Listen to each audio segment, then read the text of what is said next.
Welcome to the 2023 NRG Series Championship. 16 players have qualified throughout the year by winning one of our $10,000 showdowns, an at-large bid based on points earned across the season, or in the case of Raja Suleiman, by being the 2022 NRG Series champion and being invited back to defend his title. After deck lists were submitted Wednesday night, the field was randomized into two 8-player pods, and as the overall point leader, MVP Steven Dykman used his option of swapping 2 players to remove teammate Chris Smith from his own pod and bring Will Kowalczyk over. Many factors influence this decision each year, whether it be perceived player skill or relationships with friends.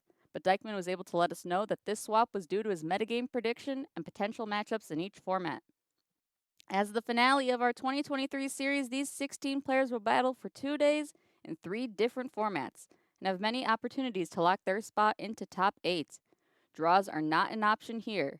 Players will be given 55 minutes to complete each round with the traditional 5 extra turns after time is called. If a match is not completed in those 5 turns, the victory is determined by sudden death, meaning the higher life total is given the win. If life totals are the same, the next change in life total will decide the match.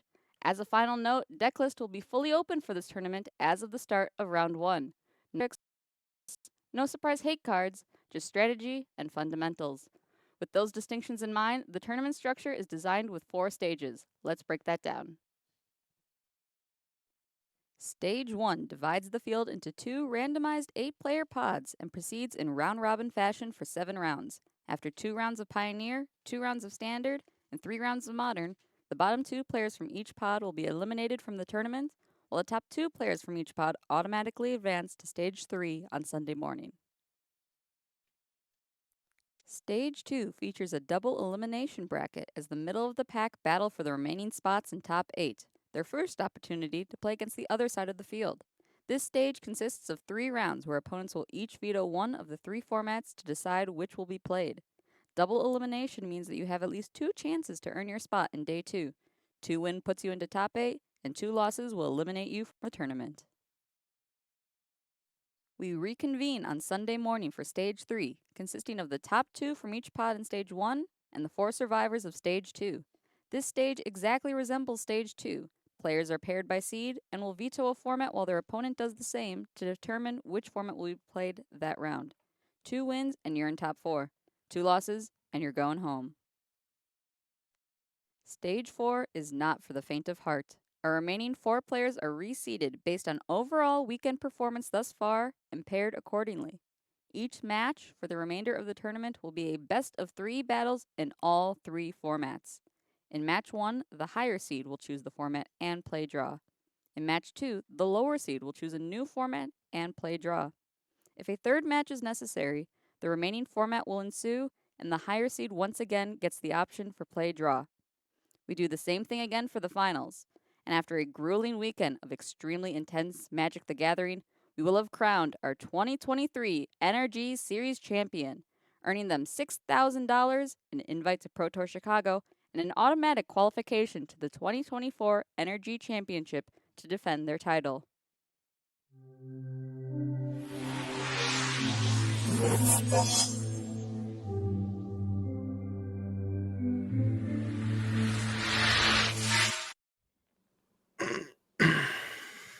Oh,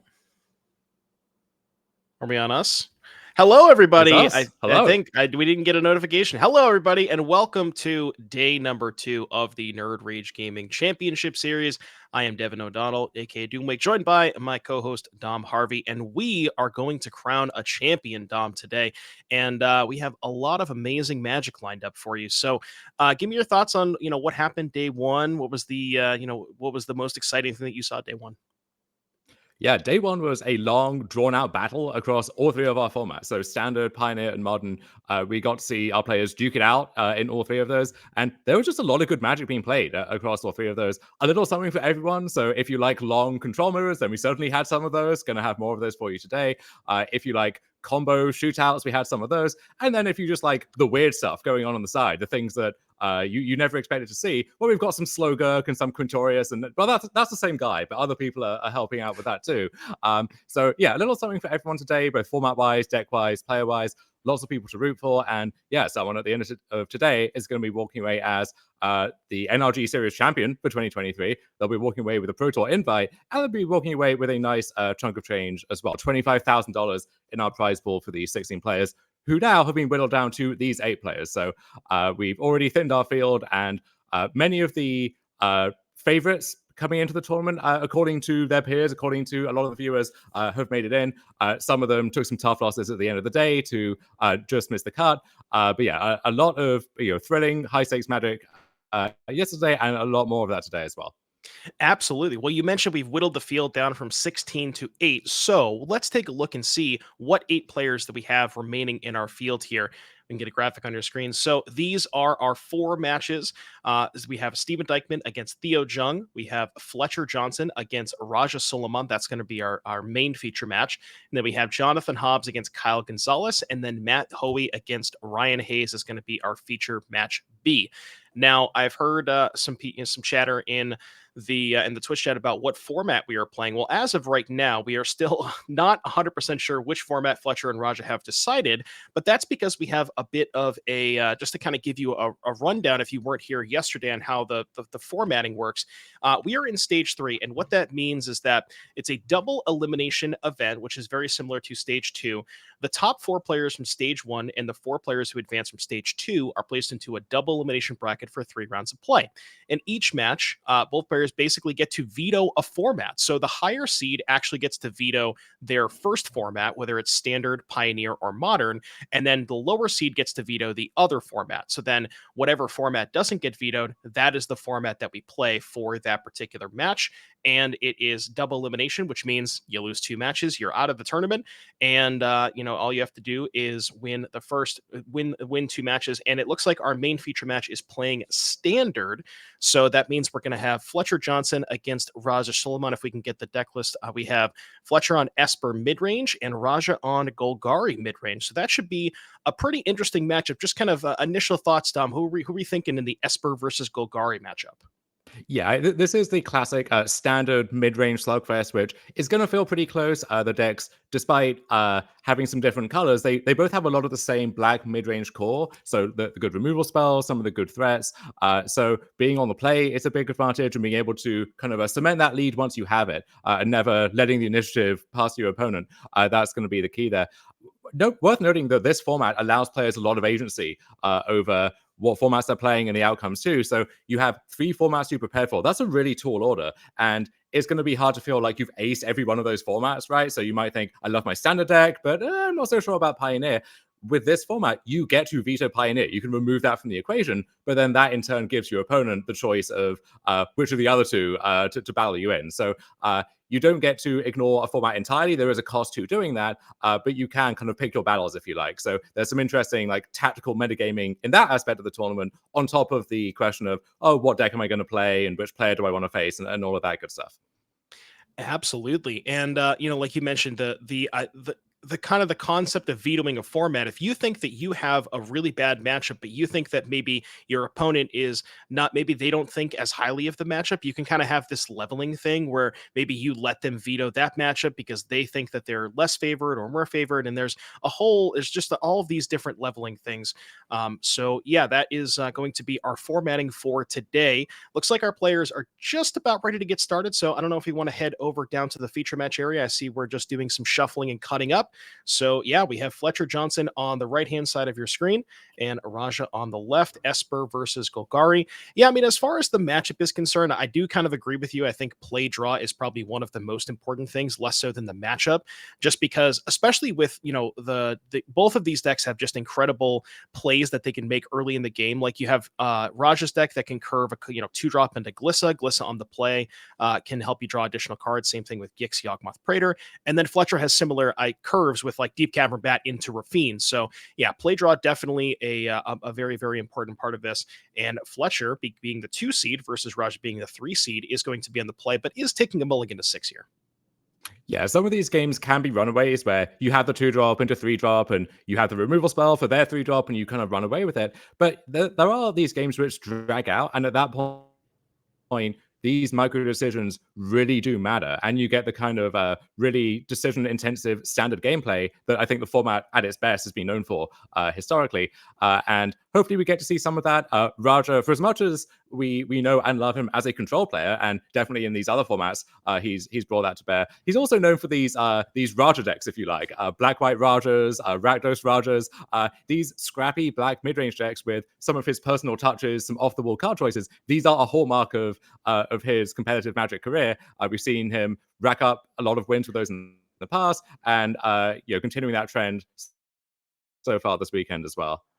Yeah, the classic Golgari Rajas. So Fletcher looks like we're taking a look at 7 cards. I see a Virtue of Make Disappear, a Shieldred. I think there was a Denic in there, but probably not enough lands if Fletcher's going to go ahead and mulligan that down to 5. I mean, mulling to 5 on the play, especially in a format like Standard that you said is just a lot about resource management, is definitely not necessarily a death knell, but it is going to put Fletcher in a tough spot. But as we talked about, Fletcher does have a lot of card advantage mechanisms to kind of sort of put him back into, sort of undo those mulligans. Cards like Rafine, cards like, things like Wedding Announcement, Virtue of Loyalty. So there is enough card advantage that maybe Fletcher can sort of undo this mulligan to 5.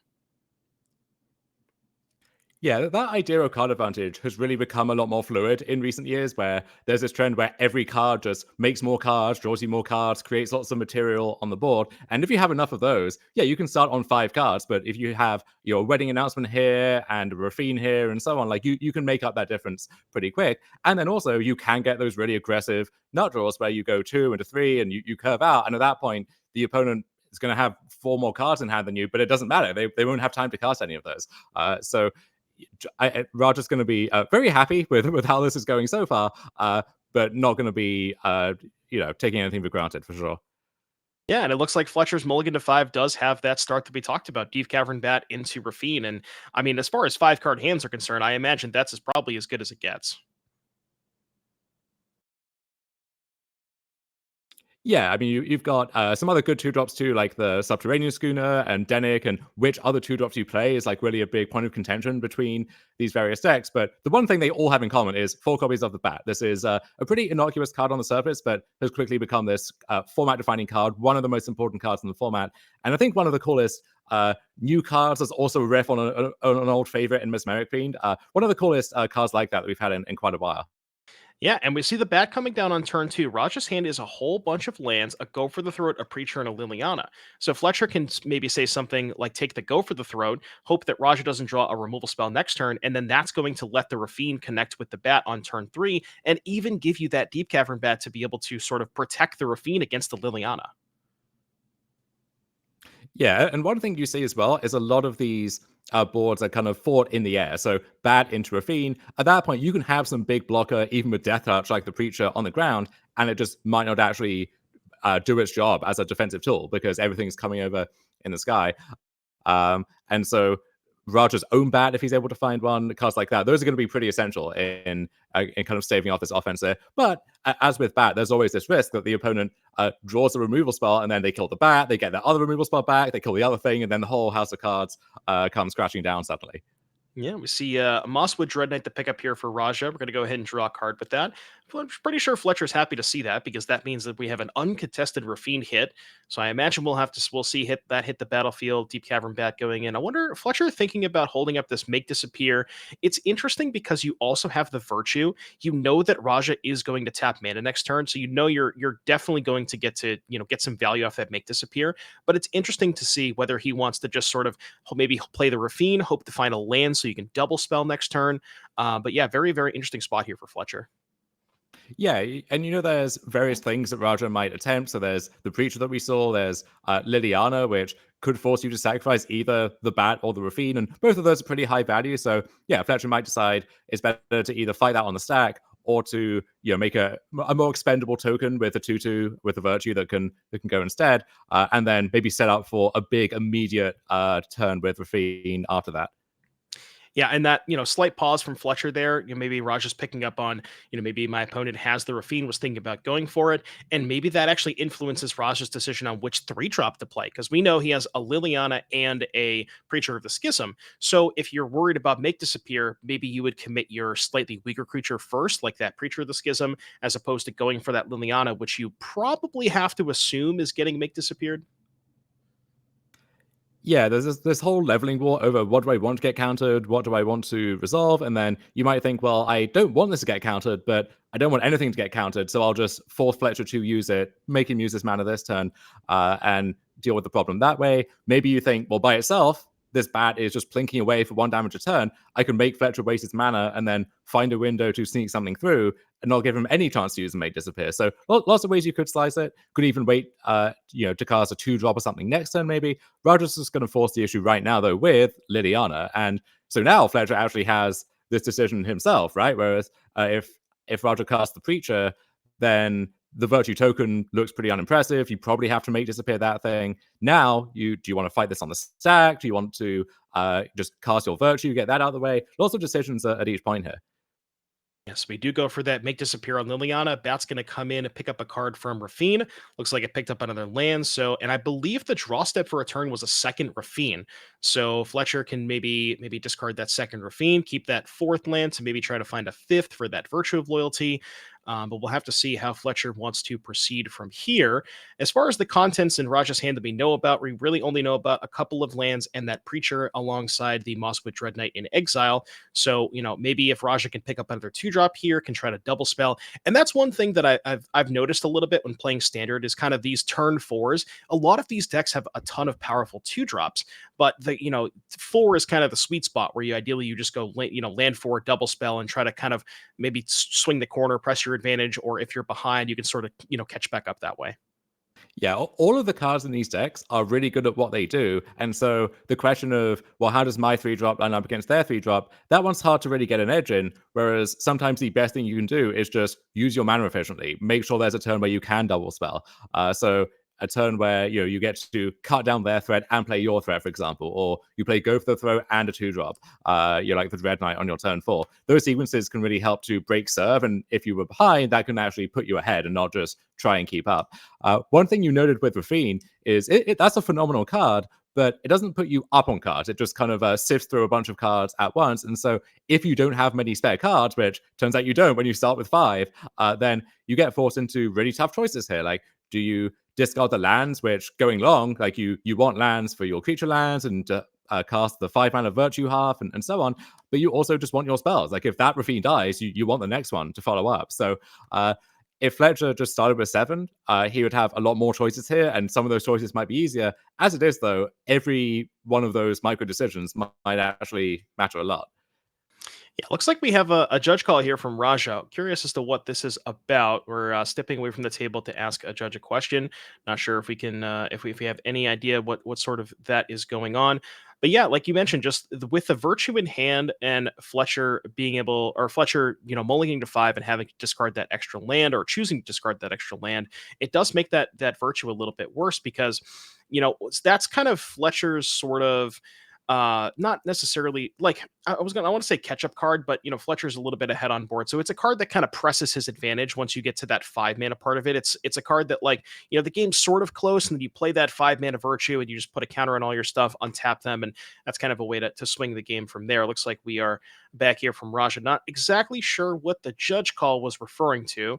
Looks like we're lining up a 2-mana play here. Going to go ahead and cast the Mosswood Dread Knight and pass the turn. So we'll see what Fletcher picks up. It was a copy of, I believe, Destroy Evil. So the hand being Virtue, Destroy Evil, and Rafine. And Fletcher immediately goes to combat, and that is going to happen. So we get a Rafine trigger here, and Raja's going to fire off a Go for the Throat. Yeah, maybe some question over when does Rafine have to choose a target, and then if the target of Rafine's ability is removed in response, exactly what happens. So it looks like the bat is going down, and the bat was okay. So Rafine connived onto itself. It looks like, yeah, trying to dodge that possibility of the bat dying and then that trigger getting countered. So the same decision back here for Fletcher again. Yeah, and this is a weird spot because Fletcher's hand is Rafine, land, and two drops, right? So ideally, Fletcher wants to go discard Rafine, play land, double spell. But then if you discard the Rafine and you know that Raja has the go for the throat from that bat, then Raja does have the clean answer for your last Rafine. So it's kind of a weird spot here for Fletcher. Looks like we're actually going to go ahead and keep that Rafine, which I think I like. Yeah, you kind of want that Rafine to be relevant because the first one survived, but then if that's the case, you have this backup copy just kind of sinking up the joint that isn't really doing anything. So Fletcher may decide, with so few cards, I don't want a conditional removal spell, but decides to keep the Destroy Evil just as a hedge against stuff like Preacher that he knows about, Shieldred, stuff like that. Yes, the hand is Plains, Destroy Evil, second Rafine here for Fletcher. Go ahead and pass it back to Raja, who gets in with that Mosswood Dread Knight. And we're going to go into the red zone. Mosswood Dread Knight, notably a very powerful card. I played a little bit with this Golgari deck, and I was very, very impressed with how it's just, you put your opponent in a lot of spots where they just really don't want to attack into it. And just like being able to kind of smooth out your draws. And even just on turn two, a 2-mana 3/2 is still pretty good. Yeah, it's almost like you start with this core of really good black threats and black removal spells, and then you just decide which color to pair it with, and then that color decides which other 2 drops, which other 3 drops do you get access to. And yeah, this is one of the main draws to Golgari is Mosswood Dread Knight, just a really nice option at the 2 drop slot. Whether it's better than stuff like Schooner or Denick or all of these other options, you can debate that back and forth. Both players have kind of chosen their own camp there. But yeah, you see why the Dread Knight is such a big draw to this deck. Yeah. Now, as far as like so as far as Raj's kind of sort of big plays, we always kind of talk about those sort of mid-range threats, like on turn four, turn five. Raj's, we have 3 copies of Shieldred, a Sorin, the Mirthless, a Nissa, Ascended Animist, and then a couple of Lilianas at 3, along with 4 Sentinel, the Nameless City, and then the Preacher that we know about in hand. So, Raja's got access to some plays here with, quote unquote, shields being down. Only 1 mana available for Fletcher, cannot have Make Disappear. So we're going to load up 3 mana. It's going to be for that Preacher that we know about. Or maybe not. We're thinking. Just kidding. Pump fake from Raja. That's the classic Raja move. Okay, so 2 Ooh. other 3 drops instead, Glitter Sunslayer and Sentinel of the Nameless City.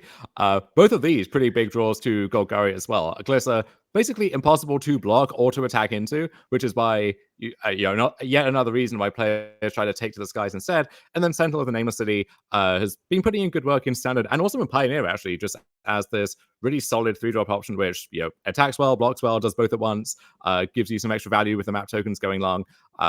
Again, like Sentinel versus Rafine, like that's not a clear contest, but yeah, you sign up for Golgari, you get this really nice suite of good green creatures.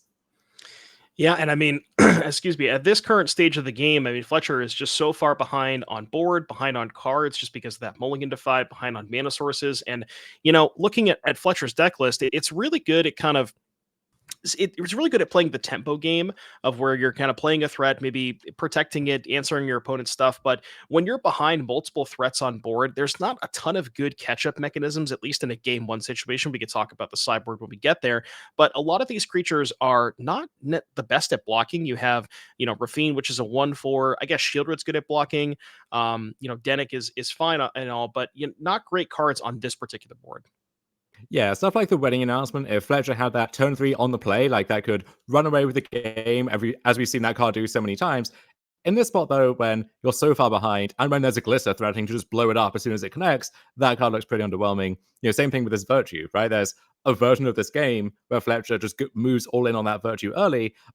Instead, now it's, one half isn't going to help on this board, and then the other half is going to be pretty vulnerable itself. So not all of these cards kind of showing their weakness when you're this far behind. But that's the nature of just modern Magic these days, and I guess Standard in particular, right? Like those catch-up mechanisms are few and far between. Yeah, I'm trying to think of a situation where if Raja has Stone Cold nothing, you could say end step, because I believe the last card might be another Virtue in hand for Fletcher. I couldn't quite get a good look. But if that is the case, you can end step Okay, well, that kind of turns everything off then. Anyway. Yeah, I was gonna say end step virtue, untap, attack with both, pump the Rafine, draw a couple cards, maybe find a couple of spells. But now that Shieldred is putting so much pressure on Fletcher, not just because it's a 4/5, but Shieldred notably lines up pretty well against Rafine, where if you attack with multiple things to pump up your Rafine, you have to take, a 4 damage here, and that's just gonna be game number 1 here for Raja Suleiman. As we get you back over to the booth here while we talk about that. But I mean, that was pretty much just textbook. I mean, Fletcher did mulligan to 5, so kind of unfortunate situation there for Fletcher. We did talk about play draw mattering a lot, but it seems like mulliganing to 5 probably hurts a little bit more than being on the play. Yeah, but there were some key choices in that early turn. Fletcher choosing to pass with the mages appear, and then Raja choosing kind of what to feed into that, and then Fletcher then in turn choosing whether he wanted to use that or to deal with it in a different way. But once those initial exchanges had kind of resolved themselves, at that point, Raja had some breathing room. He wasn't just dead, and so yeah, starting up 2 cards and 2 good cards at that, 2 more Sentinels and Preachers and Glitters and so on. That was more than good enough. Yeah, definitely. So I don't know if it looks like we do have deck lists available. So let's get those on the screen for you. Fletcher Johnson's sideboard. Looks like we are working with 2 Fairy Mastermind, 2 Lauren of the Third Path, 2 Duress, 2 Destroy Evil, 3 Disdainful Stroke, a Negate, a Knockout Blow, and 2 Gix's Command. Dom, what do you like from this sideboard? So could see more Destroy Evils coming in, deals with all of Preacher, Sentinel, and Shieldred, and some of the bigger stuff too. I think Gix's Command typically has been one of these back-breaking cards in these black mid-range mirrors. Not sure how well that still holds up, but would not be surprised to see those come in. And then could also make a case for Fairy Mastermind just as another threat where you have some control over the timing, and sometimes you'll snag like a glitter trigger, or you play that in response to the adventure on a Mosswood Red Knight. You feel pretty good about your life. So I could see some of those coming in. No obvious cuts from the main deck. Maybe these Tidebinders are a little too tough to line up, although even on the play, you have more flexibility there. So that's one of the issues with these matchups sometimes is all your cards are pretty flexible and pretty good. That's why they're there. And so it's tough to know which of those are the weakest and can be sent to the bench. Absolutely. So that's what Fletcher has to work with. And then for Raja Suleiman, go ahead and get that deck list on the screen for you guys. We have 2 Outland Liberators, a Nightclubber, 3 Tranquil Frillbacks, an Aclazots, 2 Liliana the Veil, a Cutdown, 2 Duress, 2 Pilfer, and then a copy of Gix's Command himself. I know we talked about Aclazots a lot in these mid-range matchups yesterday, and I assume that one's coming in here, Dom. Oh, I have to think so. The cut down as well, especially against the Rafine deck, and then Gix's Command for the same reasons we mentioned. You could make a case for the Lilianas as well, but that's the classic example of a card that gets a lot better on the play than on the draw. Would not even shock me if the main deck Lilianas were more marginal here with Raja on the draw. Maybe for game 3, if it comes to that, Raja can bring them back in, but I think the sideboarding and ins and outs are a little clearer from his side. Absolutely. So now that we've taken a look at the sideboards, we know that Fletcher is going to be on the play for this game. We kind of talked about how we thought Fletcher was going to be ahead game 1 because we run the play, but a mulligan to 5 kind of stymied that a little bit. But when you take a look at the sideboards and see who gets to improve more, do we still like Fletcher in this matchup? I think Raja improves a little bit more, but these decks are close enough and kind of similar enough in what they're doing, even though they're doing it with different cards, that I'm going to like whoever's on the play with the better starting hand for the most part. And I mean, both of these players have proven themselves extensively, but if you had to pick one of them, really hard to bet against Raja as your defending champion here. Absolutely. Yeah, that's that very good thing to point. Raja's trying to defend the crown here. And as we have a little bit more time in between rounds, I'm wondering if we can maybe get the graphic on screen where we talk about the upcoming events, so we can go ahead and get that up for you guys. But there is an event coming up in February 17th to the 18th in Chicagoland, excuse me. That's going to be 10K Pioneer on Showdown on Saturday and 5K Standard on Sunday. I want to highlight that event because that is the event that is a week before the Pro Tour, and it is in the same city/area as the Pro Tour. So that Pioneer 10K showdown on Saturday could potentially really define the Pro Tour metagame. And there's going to be a lot of people that you may not recognize, or well, you would recognize, but you may not see at your, at every NRG series event. And then we have April 20th to the 21st in Minneapolis. That's going to be Saturday, 10K Modern, Sunday, 5K Legacy. We have May 11th, 12th in Indianapolis. That's going to be Saturday, 10K Modern, Sunday, 10K Team Trios. I know a lot of people love watching these team events. And then June 22nd, 23rd in St. Louis, we have 10K on Saturday in Pioneer, and then Sunday is going to be the 5K in Modern. So that is the first series suite of events that we have upcoming for you guys this year. And if you want to be in the position that Raja and Fletcher are in right now, if you want to qualify and get into our series championship next year, you got to attend one of these events and win one of those showdowns. So but yeah, as we move to sideboarding, I think I kind of agree with you. I do kind of like Fletcher a little bit more on the play. If maybe Fletcher can maybe not mulligan a bunch this time. But yeah, I think just the curve of we saw that game, Deep Cavern Bat into Rafine. But one thing that you definitely mentioned is when you're Rafine is not necessarily card advantage. It's more card filtering / pressure that the connives can put counters. But when you're down on cards, Rafine's not going to necessarily get you back into that. And look, thinking about that schedule again quickly, worth noting that on top of that being the week before the Pro Tour, it's a week before the MagicCon, where we're going to have that $75,000 standard.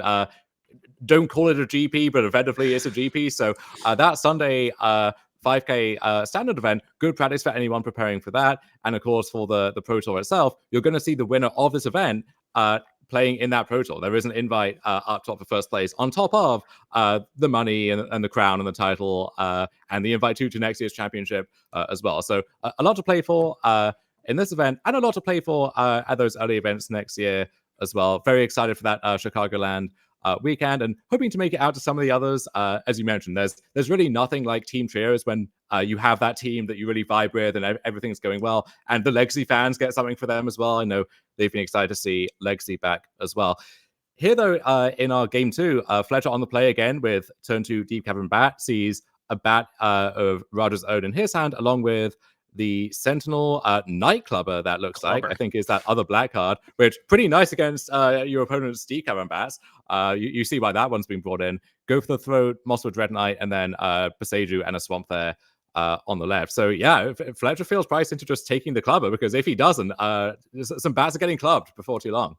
Yeah, he definitely does not want to get clubbed. It does make sense for Raja to bring it in. That was a card that I wasn't 100% sure of, but the more that I think about it, if you look at Fletcher's deck, you have the Deep Cavern Bats, you have the wedding announcements. So just being able to kind of, even if it's just answering, like a Deep Cavern Bat +1 token, that's about as good as it gets from the Nightclubber. So it does make a lot of sense for Raja to bring that in. Raja's hand pretty good though, has the go for the throat to be able to answer that bat if he so chooses. And we're gonna rebat, as it were. Take a look at Fletcher's hand, and we have a couple of lands, a Virtue, and a Gix's Command. So not quite the bat into Rafine curve that we saw last game. And even if Fletcher did have that, the bat could take the Rafine and break that curve up, which is why the bat is so pivotal in these black mid-range mirrors, is that even if you have that ideal curve, you might not have that by the time your turn 3 rolls around again. So and if you have to take a turn off to kill the bat, then you've used a removal spell there and you're kind of breaking up your own development. So even when the bat dies, it kind of does its job. And when the bat lives, it's one of the best starts you could hope for.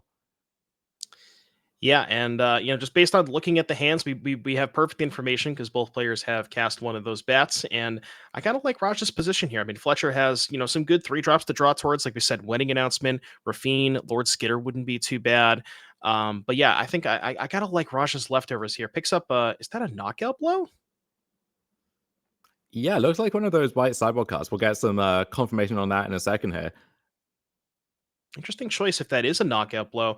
Maybe the theory is that it kills. Yeah, I guess it does kill Glissa, which is probably, it is a very important card to kill from Fletcher. So it makes a little bit of sense to bring it in. It just seemed like it maybe didn't have quite enough targets, but it looks like Fletcher has decided that one is good enough to bring in. We see a land number 3 and a Sentinel, and that is going to create a map token for Raja. Get an end step Virtue. And I mean, Fletcher's Fletcher's main game plan is just getting to 5 mana and slamming that second half of the Virtue. But as we talked about, Raja has surprisingly a decent number of ways to kind of check that in, the 2 copies of Glissas. And like if Raja is able to do that and get one of those Glissas in play, and then after board we have 2 Outland Liberators and up to 3 Tranquil Frillbacks if those came in as well. You see Roger with a furrowed brow as the 2/2 bravely soldiers into the Sentinel of the Nameless City. Now Roger's thinking, okay, what does this mean? Is there like the obligatory 1 copy of Iganjo that often shows up in these Esper decks? Testing his memory of the deck list. Was there some sideboard card that like us? We didn't really register the knockout blow as an option, but maybe Roger is trying to like dredge that one up from his memory here. So rather thinking, what does this mean?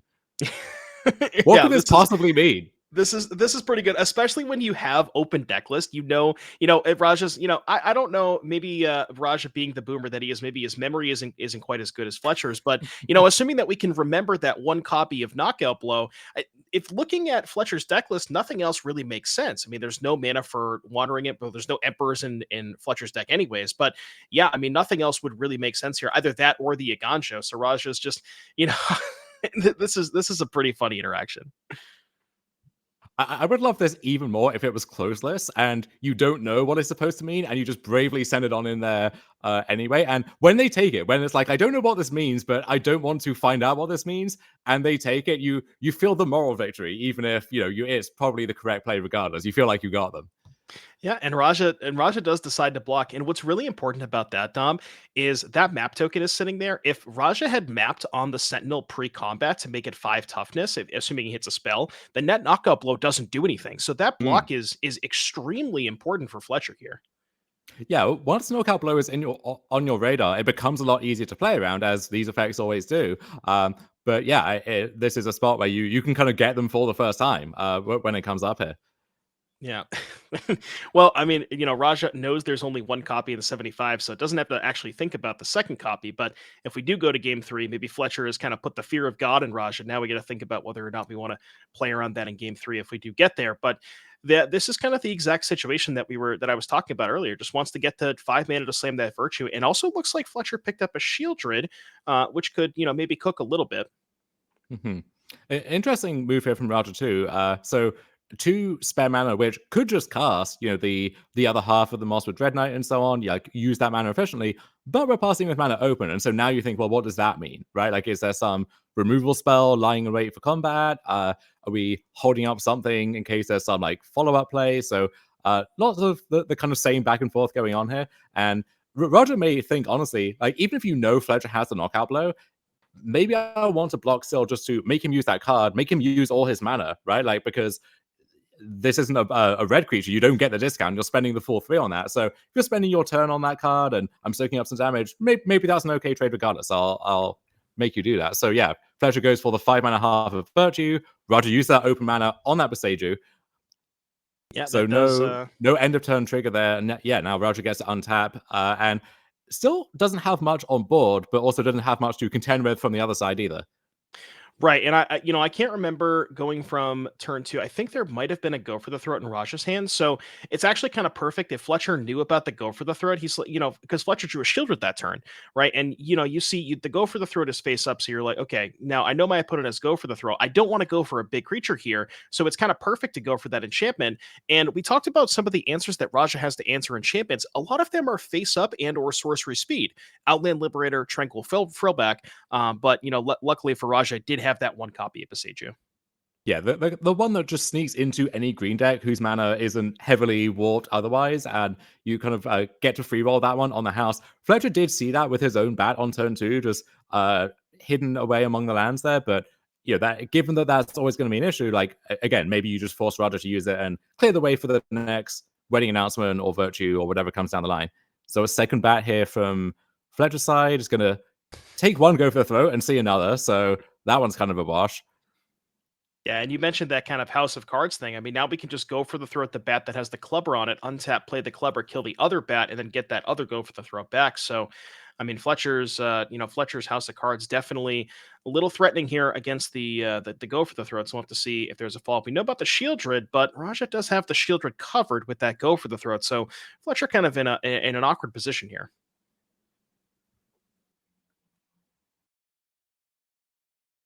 Looks like we're going to go for the Skitter instead of the Shieldred. Maybe trying to bait that go for the throat first. And Raja as of right now, not up mana up for go for the throat. So we'll have to see. Skitter is going to go ahead and exile that Sentinel, and we'll make a token. So yeah, I mean we could see something like go for the throat. You go for the throat. The bat that has the clubber, play the clubber, kill the token in the other bat, get the go for the throat, and then you kind of clear most things, but you do have to tap out of mana. But then maybe you can go for the throat on Raja's upkeep the following turn if that Shieldred gets played. Mm-hmm. Yeah, as the board gets filled with these rat tokens, even more enticing to set up that Nightclubber line, which right now Raja would have to use his go for the throat on that, but if he just draws any other removal spell, then he just gets to have it all. Yeah, well, and then you also get the go for the throat back from the other bat, right? So you go, drew cut down, which is even better because then you could save the second go for the throat. Right. Yeah. So then you go cut down that bat, and then you can go play the clubber here to exit to clean up the 1/1s, get the other go for the throat back, and yeah, Rogers in a pretty good spot here.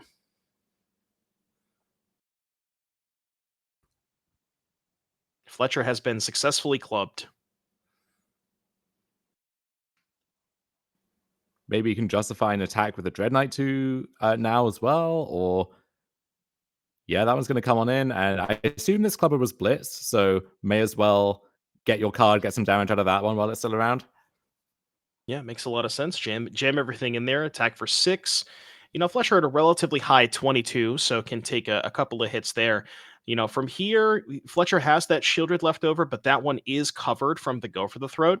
And Fletcher needs kind of a pretty big sequence of draws here. And Raja actually has 2 go for the throats. Remember, because we use the cut down. We use the cut down. So still has a go for the throat left over in the chamber for that Shieldred. So, Fletcher's going to need a couple of good top decks. There's that Aganjo that maybe Raja was playing around on turn 4.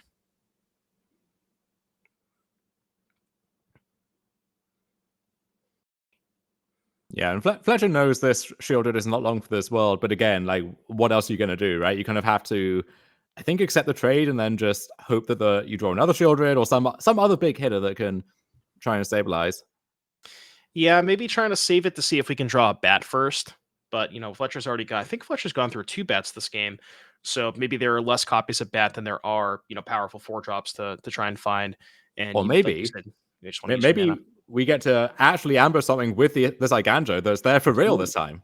And if that kills the bat, you get a card back. If that kills the Restless College, if that one's getting frisky, then we've got some options. But we'll see if Raja can sniff this out.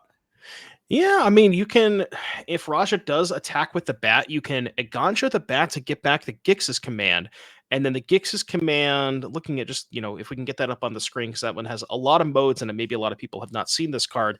The modes, so I would imagine you can return 2 creatures from your graveyard to your hand, and then the other modes are each opponent sacrifices a creature with the highest power among creatures they control, 2 counters on a creature that gains lifelink, and destroy each creature with power 2 or less.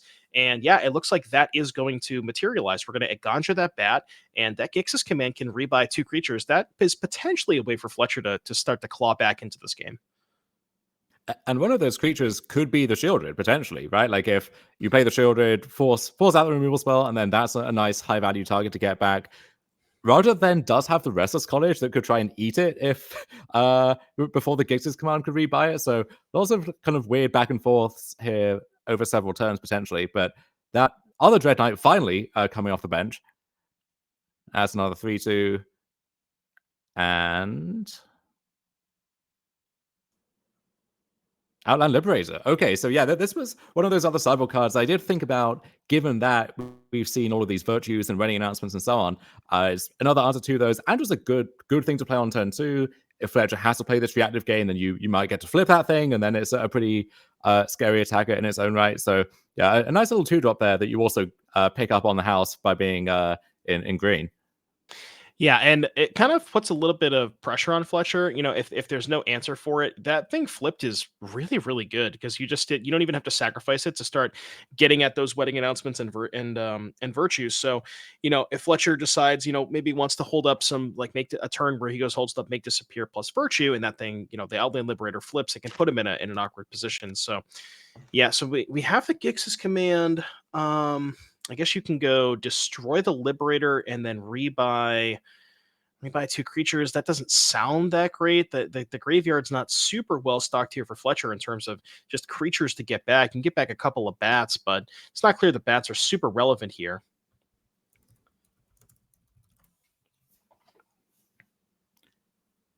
Maybe you could load out some counters and the lifelink on the 2/2, make it a 4/4, which now could try and start attacking, or that would be a pretty good blocker as well. But that one would be pretty vulnerable in its own right. So one of these modes looks pretty appealing, but then figuring out how to use the other one is easier said than done. Yeah, I think if Fletcher had infinite time, right, you would maybe say play the Shieldred this turn, trade that for the Go for the Throat, and then ideally the Gix's command would get back the Shieldred and kind of progress the game from there. But with Fletcher at 13 and Raja, okay, we're trading the Mosswood Dreadnought. I was going to say Raja having 8 power, but now we have 5. There's still that Restless Cottage though. That still does make it a 2-turn clock.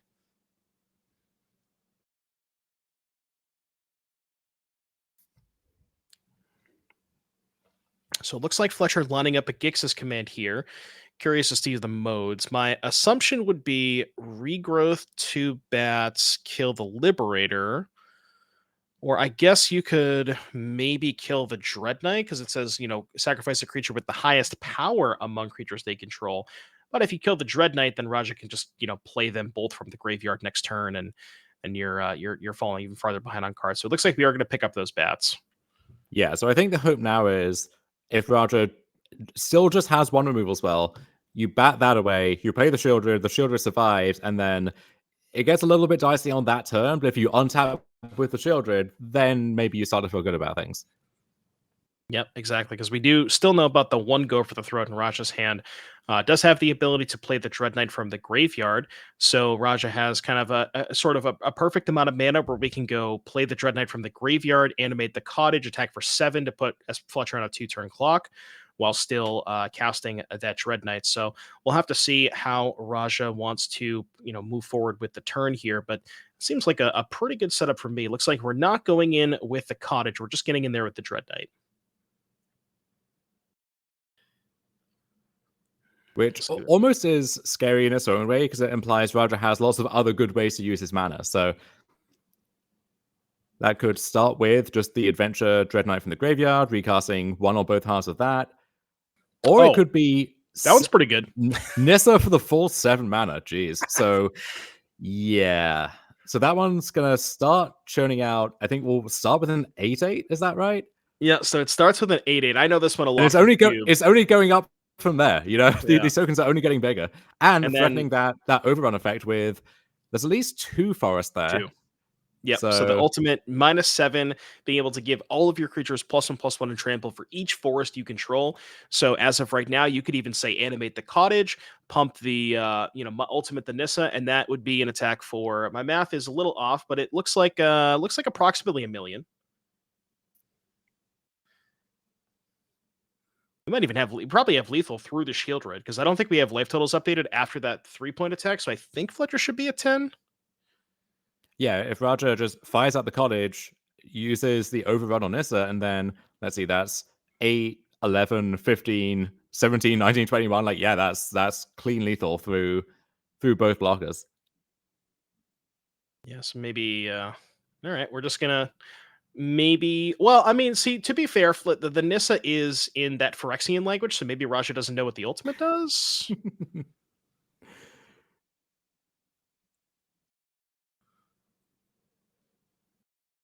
As a wise man once said, spare a thought for all the Phyrexian players who have to figure out what all the English cards do. We're just throwing them a bone here.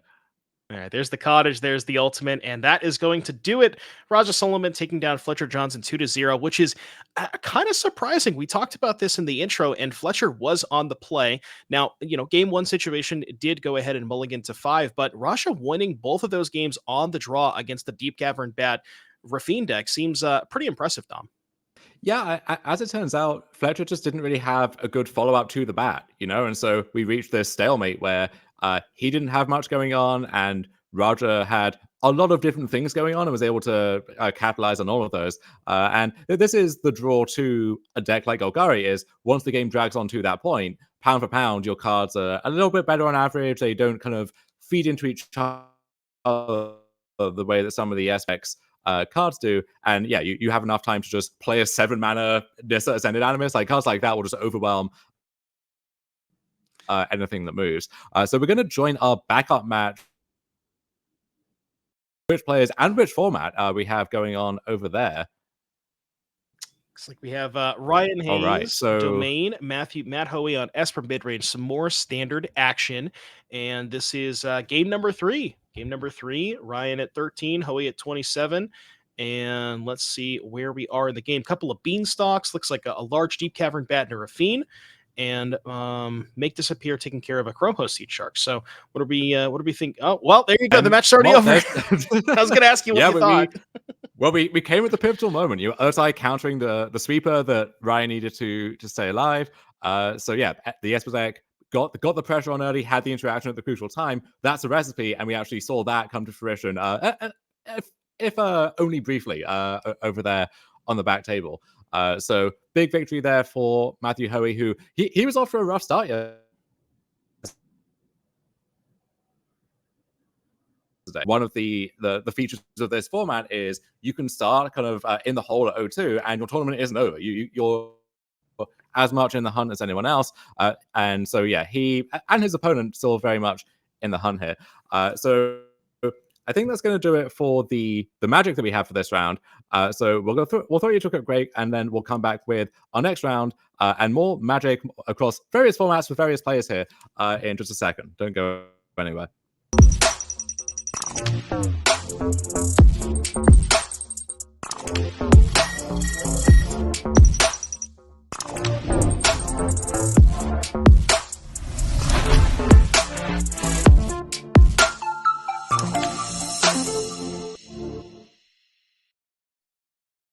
All right, everybody, welcome back to the Nerd Rage Gaming Championship Series, day number 2.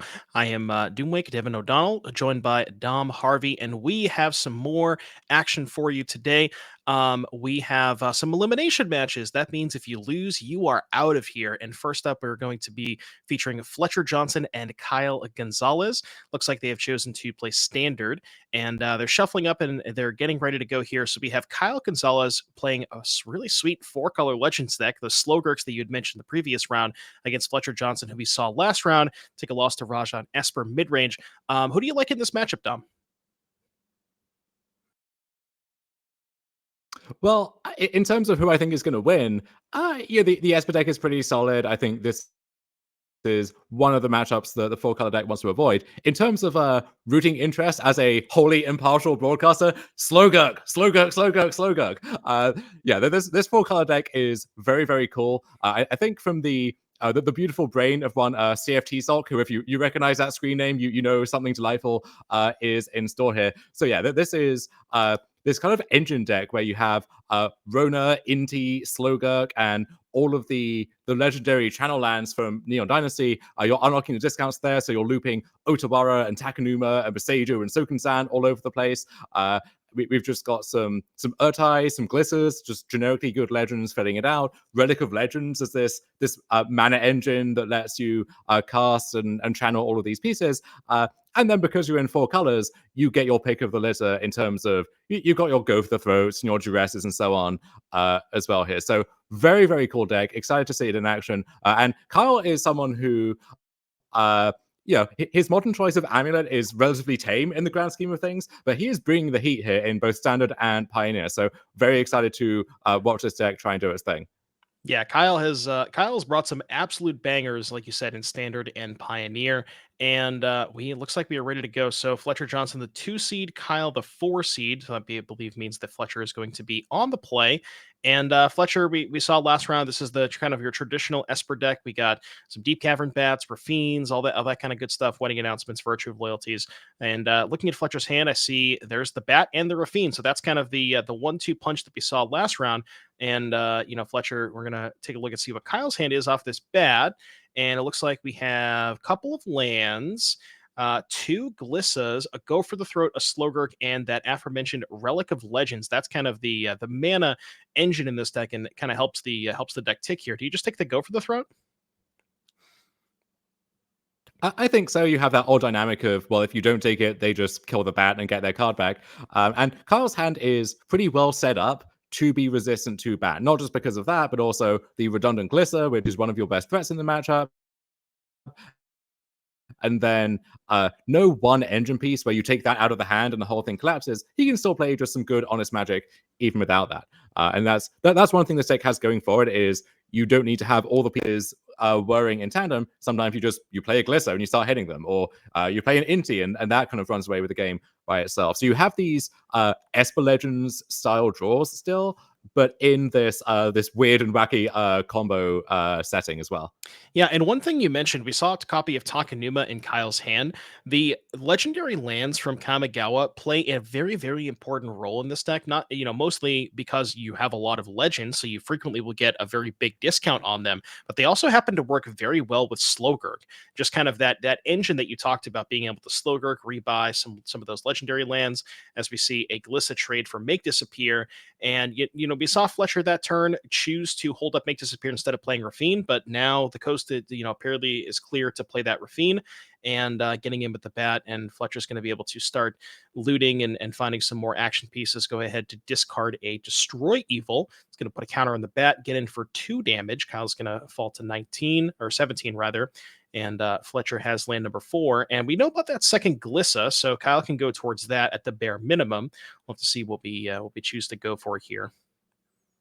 Yeah, instead of we have Relic of Legends into Rona. So kind of setting up parts of the engine for the following turn. But Kyle in a tough spot now where he doesn't have that one removal spell. And this board from Fletcher is getting very scary very quickly. Applying pressure and sifting through a bunch of cards, kind of finding more disruption, finding the second wave. So this is going to have to be a really big turn from Kyle, just putting the ball back in Fletcher's court, because otherwise he's facing down a 1 or 2 turn clock. Yeah, so we're going to draw 3 with Rafine. We're discarding 3 spells. So that's going to be an attack for 2, 3, 4, 5, 6, 7, 8. That's going to put Kyle all the way down to 9. And yeah, as you mentioned, this is just going to be a 2-turn clock. And Kyle's deck list doesn't have a ton of interaction. We have 3 Go for the Throats, a cut down, and then the 4 Odawaras to be able to bounce something. But yeah, Kyle's going to need one of those removal spells and going to need it very, very, very soon. Yeah, you could imagine, for example, Kyle finds Odawara, you bounce the Bat, you go for the throat, the creature land if it attacks, or the Rafine, and suddenly you have a bit more breathing room, and then maybe the Slogger can start buying that Odawara back and looping that. So with enough time, you can clean up the board and outscale whatever the opponent is doing, but Fletcher is not giving Kyle much time at all. So there's going to have to be a big turn. Rona and Relic means, cards won't be an issue. Mana might not be as much of an issue, but there's still a lot to deal with. So the bar is high.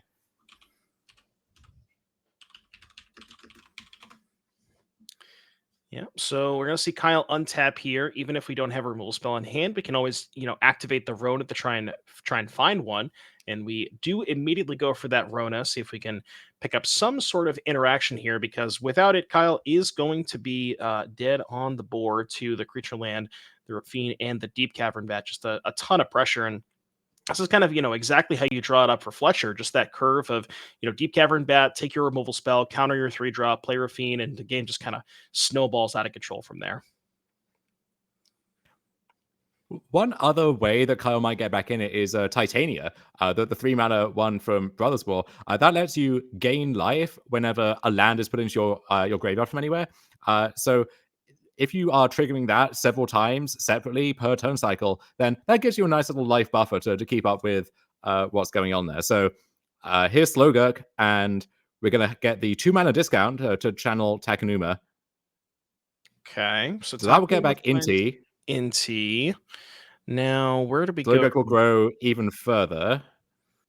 So now we can cast Inti, untap Rona.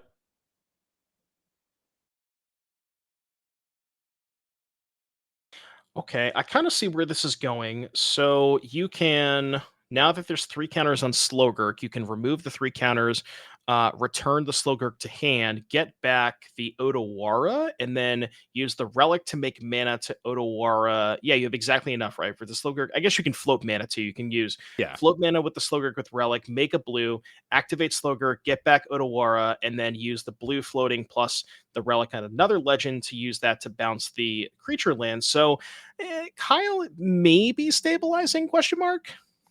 Yeah, so if Fletcher went for lethal with the anchorage, for instance, then that could get bounced, and then the kind of the loop would be in place at that point. So instead, I wonder if Kyle will look for a way to break up one of these pieces, or we do actually have Tashana's Tidebinder in hand. It looks like so that could, if Carl's relying on some like key activation or trigger somewhere, then that could really mess things up. Don't know if he has enough leeway to play around a card like that at this point, given how much pressure he is under. But this is a very tight game, and this is going to be a pivotal turn in it, I think.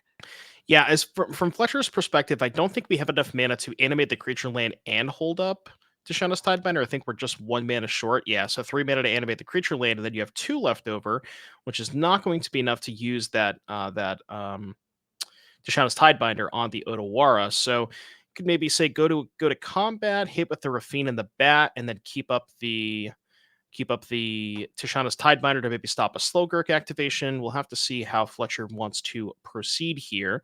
But yeah, this engine is really sick. And also one important part about the engine is now that you have the Inti in play, every time you go through that loop, you're also churning through cards with the Inti because you're discarding the Otawara to, trigger the Inti and getting more cards. So yeah, Kyle's engine took a couple of turns to set up, but it looks really powerful once it's in play.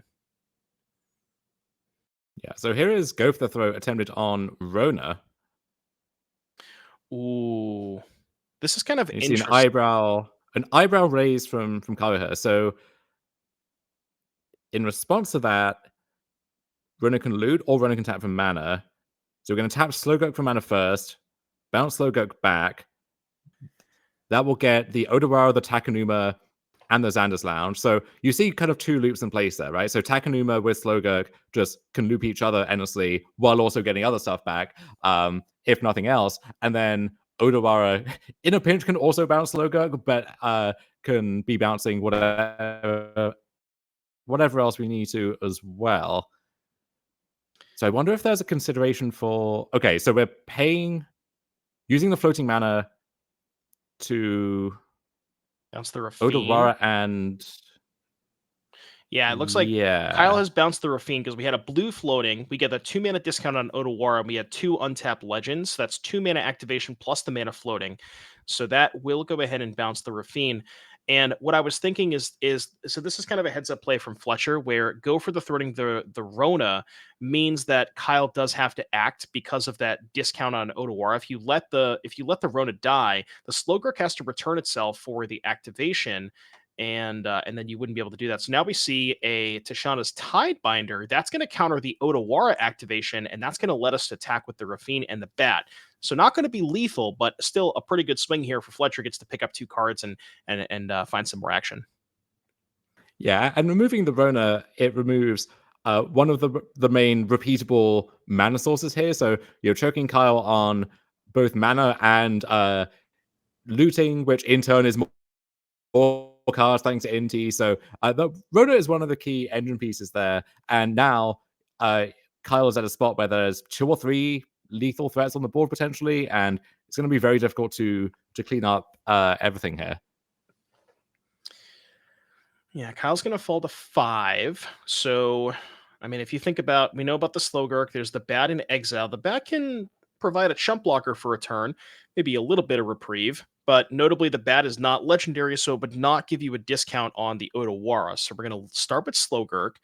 And yeah, that Rona being gone means that we can't just, not only does it give you more mana off of Relic, but it also just kind of turbocharges the Slowgurk in that you can discard a land without having to pay the mana for the channel cost. So that go for the throat on the Rona was a huge heads up play here for Fletcher.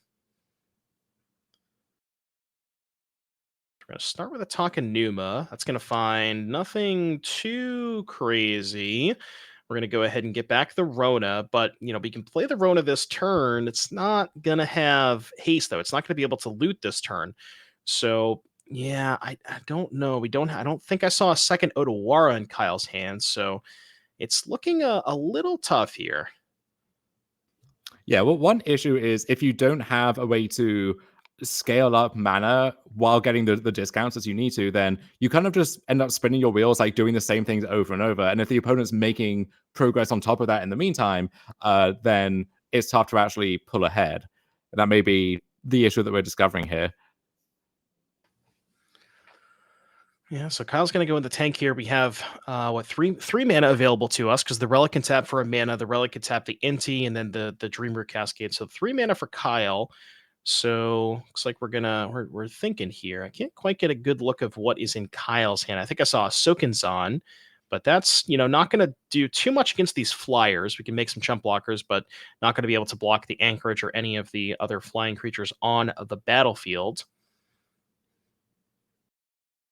Yeah, and you see Kyle agonizing here, where he knows if he just had a few more life points to work with, if you've been on the play, if he'd just had like one more piece here or one more turn here, then you'd see all these pieces click into place. But as it stands, he's just having to throw everything at the wall just to stay alive, and it looks like that may not work out.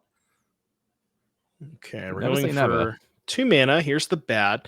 Now, I think Okay. you might be able to get a draw step here where you can, say take the bat, although that go for the throat makes things a little bit more awkward too, because now if you chump block with the bat, you give the go for the throat back, and that could take care of the Inti, and that's just more of the pieces of the house of cards that are potentially falling down. But yeah, I agree. Kyle, it feels like Kyle just needed like one more turn, one more draw step, maybe one more life here or there. And we could see all these powerful engines kind of take over the game. Play Takenuma. So we have 2 legends in play. So now we can play the Rona, 3 legends in play. So, I couldn't quite get a good glimpse of Kyle's hand. If there is another Odawara in there, that is online because we have a legend to make mana with the Relic and 3 legends in play. So that can maybe buy us a turn. Mm-hmm. Yeah, so now Sokinzan can provide spare blockers for Tiebinder, but there are currently we have to try and block the Anchorage, which means if Fletcher can find 2 spells to connive onto something else, which he did, then there's lethal coming through over there. So it has to be Odawara right now, and that can't be on the Rafine Yeah, so you could maybe chump block the because of the Rafine with ward. bat, Odawara So with the land.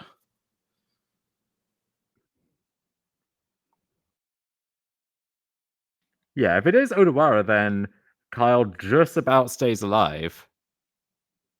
Okay, it doesn't look like it Yeah, was and Odawara. instead, yeah, so very tight game there, but Fletcher on the play just had a good start, pressed his advantage at every point, and Kyle very close to getting to put on this exhibition of all that the deck is capable of doing, but just a little short on all of these different metrics, and Fletcher is going to take that first game here. So looking at the sideboards that we have for both players, on Kyle's side, we'll start with him. 2 cut down, a great way to stave off those bad into Rafine draws. Definitely going to see those. We have a 5 mana Shieldred and a 4 mana Shieldred, both there as well. Another Urtai, Gix's Command, maybe reprising its role from these black mid-range mirrors. So you can see any number of those coming in. The Beseiju against some of these Esper builds, the ones that are heavier on the virtues and announcements and the schooners, I think it makes sense. Can also deal with a big Anchorage the way that we saw that game. So I think we could see the Beseiju as well. And then coming out, I think like the Jace, which is mainly there to go over the top of Domain in game 1, and then some of the other more marginal legends can come out as well. So almost turning into a more conventional looking like legend heavy mid-range deck, but with a lot of really cool stuff if once those cards buy you enough time. And then on Fletcher's side, again, more conventional stuff here, and nothing that really targets this matchup in particular is interesting. Most Espalists have moved away from Denic in the main deck, but that actually is one of the premium cards in this matchup, breaking up some of the Slowgo loops. In terms of what he does have, thinking what really stands out here, like Fairy Mastermind, again, good flash threat. That's also very good against Rona. Could see, I guess, Gix's command is kind of awkward in the other direction, perhaps, but maybe. But I imagine mostly keeping this deck the same from Fletcher's side. Oh, 100% agree. Yeah, I'm not sure that Fletcher is going to upgrade a ton here. You mentioned those masterminds. Not really not any targets for Destroy Evil outside of Inti putting a couple of counters on something. Maybe you can go towards those, but that seems kind of not 100% necessary. But let's take a look. Looks like we have an updated graphic for you of our leaderboard, currently our leaderboard for our 8 remaining players. So we have looks like Steven Dykeman and Matt Hoey. Looks like they both won. They're playing against each other. And then we have Hobbs against Raja. They also both won. And then, as we talked about earlier, this is a double elimination double elimination stage rather. And at this current stage, we are in elimination territory. So the loser of this match is going to be going home. We have Fletcher against Kyle, and then Theo against Ryan. Ryan is going to be our backup match. So once we are done with this match, we will go ahead and get you on over there. As far as Sideboard is concerned, we we talked about how we think that whether Fletcher is ahead in the matchup. As far as sideboarding is concerned, Fletcher doesn't change a ton. Kyle gets a little bit of help. I don't know how much help it is going to be, but do we still like Fletcher's side of things? I think it's closer post board, and obviously with Kyle on the play, gets more time to do his thing. So I think things shift a little bit in favor of Kyle. And I know some of the Slowgo mains who have been working on this deck for a while, they like their Esper matchup. I think they like all their matchups for the most part, but they like their Esper matchup unless it's a very hateful list, which this one kind of is, but I think that they would still like their odds. Maybe Loran from the Esper side as well could come in just to target specifically Relic, and easy enough to loot that one away or to find other things to do with it if that doesn't come to pass. Absolutely. So it looks like we are players are currently sideboarding. So what I want to do is I want to take a look at. We have a graphic here for our first event of 2024. That is going to be in Chicagoland, February 17th through the 18th. Saturday we have a 10K Pioneer Showdown. Sunday 5K Standard Showdown. And as we've talked about multiple times throughout this broadcast, this event is basically going to set the stage for the Pro Tour. This is the week before the Pro Tour. It's in the same city as the Pro Tour, and not only do we have the Pioneer on Pioneer 10K on Saturday, and for the format for the Pro Tour is Pioneer. You also brought up a little bit earlier that we have that Standard Showdown on Sunday, and there's also that large 75K Open that is the standard format. So this event is going to be an absolute it's going to be an absolute blast, and very curious to see what people bring for these events. So yeah, that is Chicagoland, and then maybe we could take a look at the rest of the series for 2024 for the sort of the first half. Looks like we had that event that we mentioned, April 20th and the 21st in Minneapolis. That's 10K Showdown in Modern, 5K Trial and Legacy. May 11th and 12th in Indianapolis. That's going to be 10K Modern Showdown and a 10K Team Trio Showdown. I know you guys love your team events. And then last but not least, June 22nd, 23rd in St. Louis, we have 10K Pioneer and a 5K Modern Trial. So with all of that, let's go ahead and get you back to the feature match area. Players are drawing their opening hands. And as we said earlier, Kyle is going to be on the play because we took a loss game 1. And looks like Kyle's taking a mulligan to 6, Fletcher keeping 7.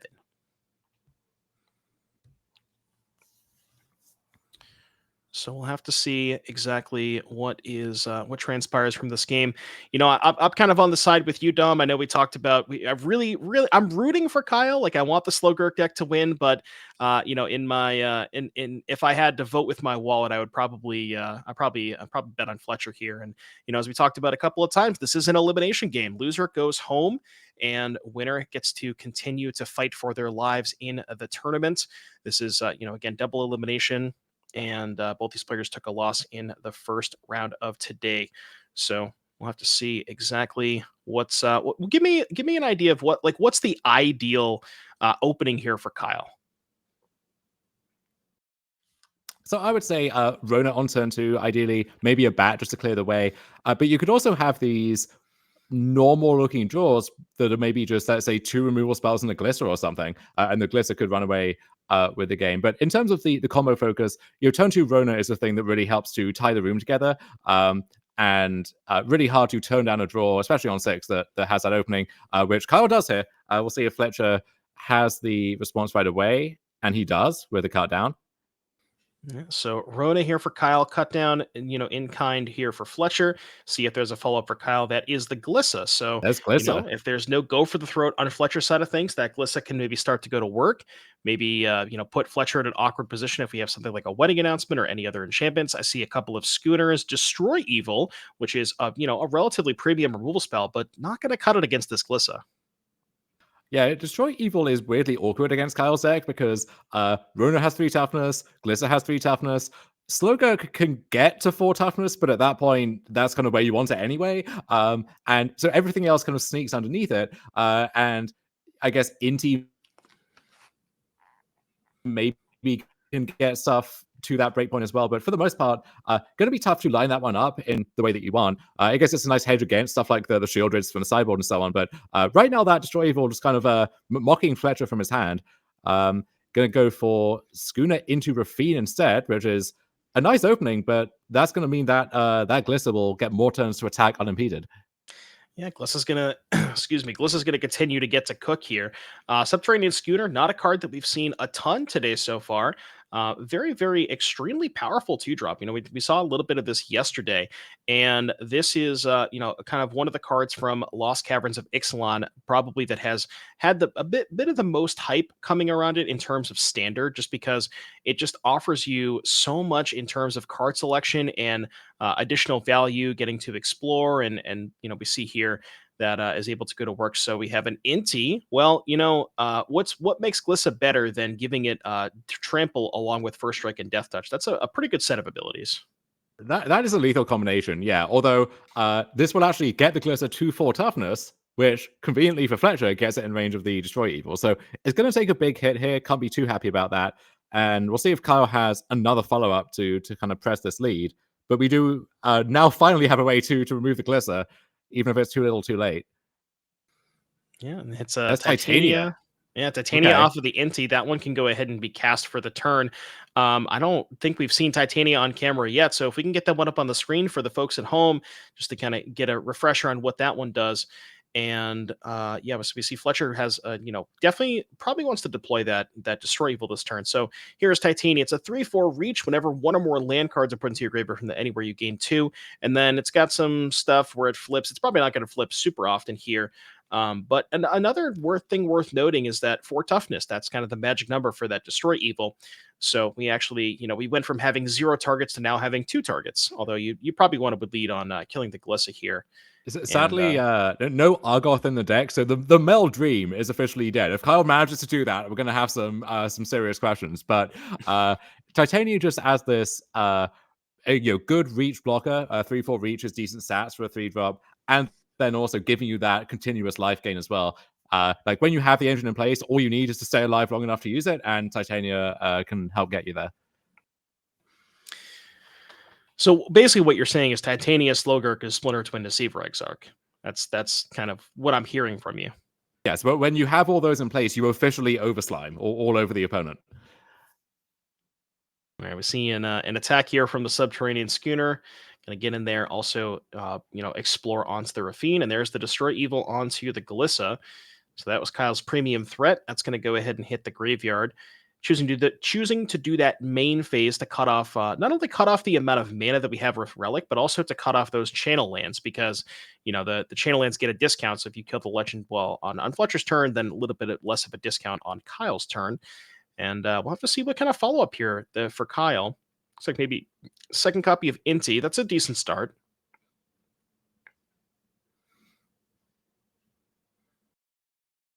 Go ahead and get So the yeah, every channel land now will be even cheaper and trigger Inti. to get a card going. So this is yet another Glisser. So trying to keep that schooner contained on the ground, or I guess underground is where that is all going on. But Rafine still ruling the skies at this point. Yeah, and Kyle on 9 choosing to pump the brakes here instead of attacking with the Titania. Titania can Titania can maybe check the Rafine, or well, I guess yeah, because if you attack with 2 things, you can put 2 counters on the Rafine to get it past the Titania, but that would in turn mean that the schooner is kind of just throwing itself under the bus into the Glissa. So I think Kyle would be pretty happy with that exchange. Is that a Ganjo in hand for Fletcher towards the front there? Couldn't quite tell. Yes, it is. That is one of the alt arts. All right, so Schooner coming in, and you get the fun dance of Schooner triggers Rafine, and Rafine connives onto Schooner. And so this attack, Kyle kind of has to know what this means. If this is just being sent right into the Glisser, it could mean like desperation digging for a removal spell, but more likely means that Iganjo is going to take care of this. Maybe Kyle watched a little bit of the replay from last game, and he knows it's the knockout blow that got Raja. Truly is the knockout blow.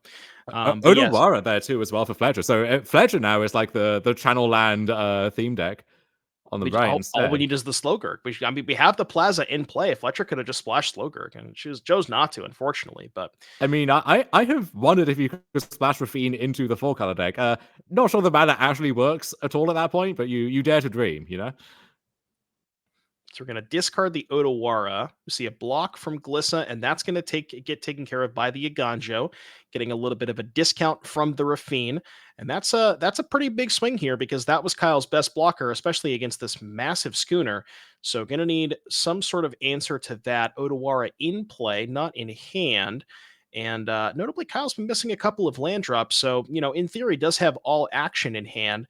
Would like to maybe try and find a copy of Go for the Throat to answer the Rafine, although notably Go for the Throat does not answer that schooner.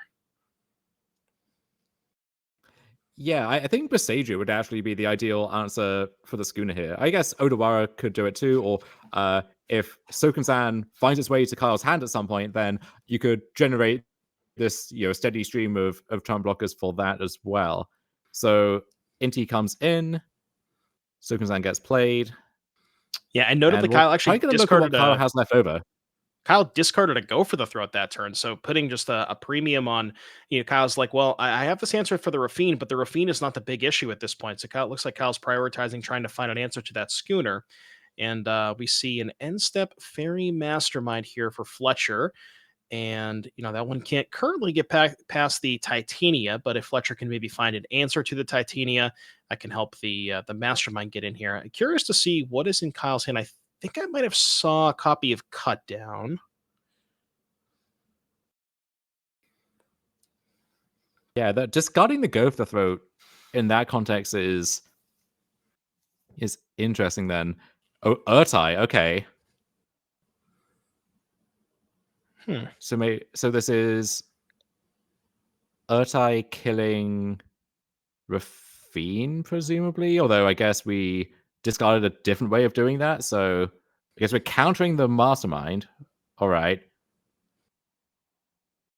And now here's another Go for the Throat, use and paying the tax as well. Okay, this makes sense. You want to do this while the Plaza of Hero Shield is not up as well, so this board has been, I guess, officially stabilized, although it seems like we are now on track for Shieldred crewing the schooner, attacking for 5, and that's a perilously low life hurdle.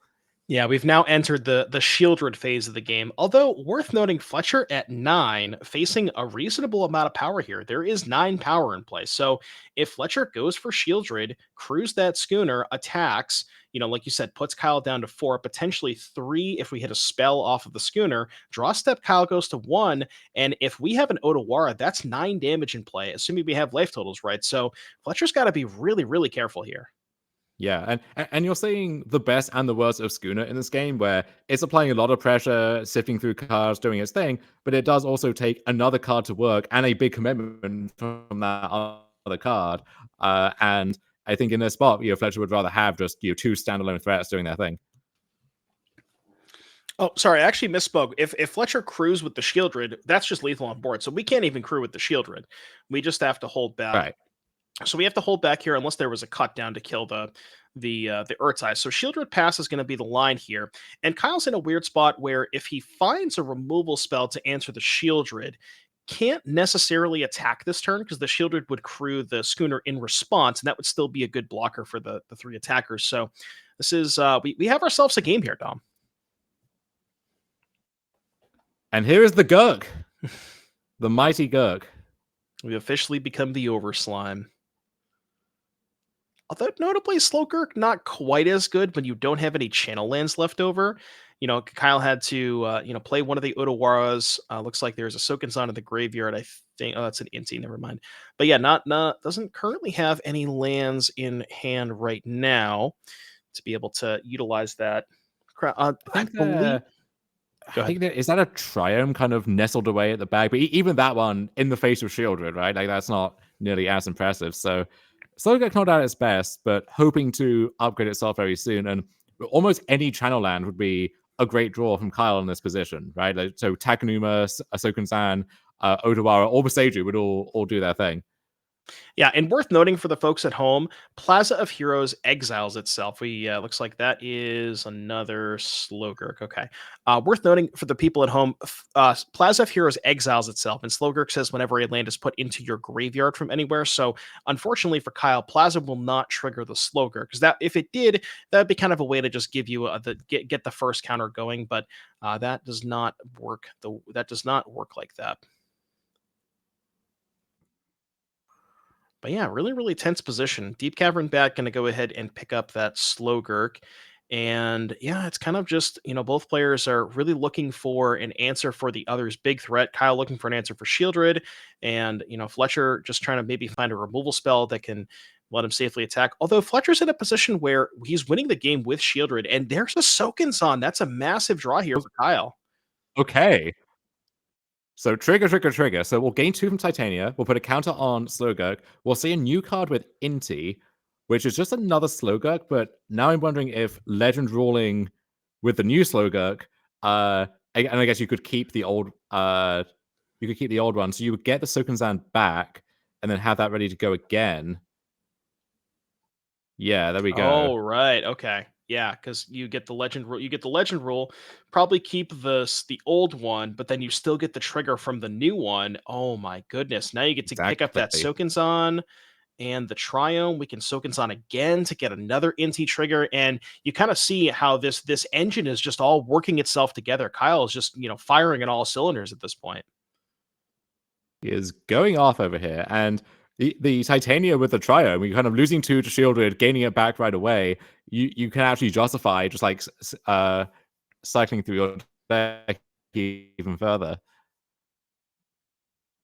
Yeah, and also worth noting, Kyle does have the Plaza active because of that Plaza or the Relic of Legends. We can use that for mana to crack the Plaza if Fletcher does find a removal spell to break up the loop. So yeah, things are everything coming up Kyle here. Fletcher's hand looks like, is that a Gix's command? Ooh, that one is potentially interesting. I wonder what Gix's command can do on this board.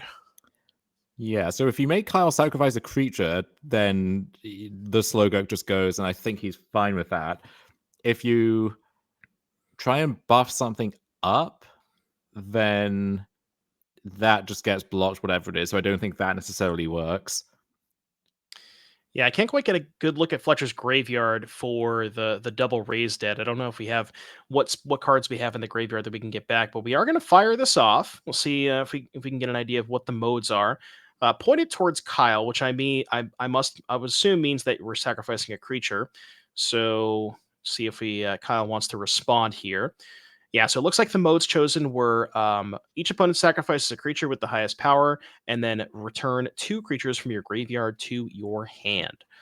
So, Kyle, the creature with the most power currently is the Slowgurk. So we're going to go ahead and float mana, channel Sokenzan first. That's going to get an additional counter on the Slowgurk.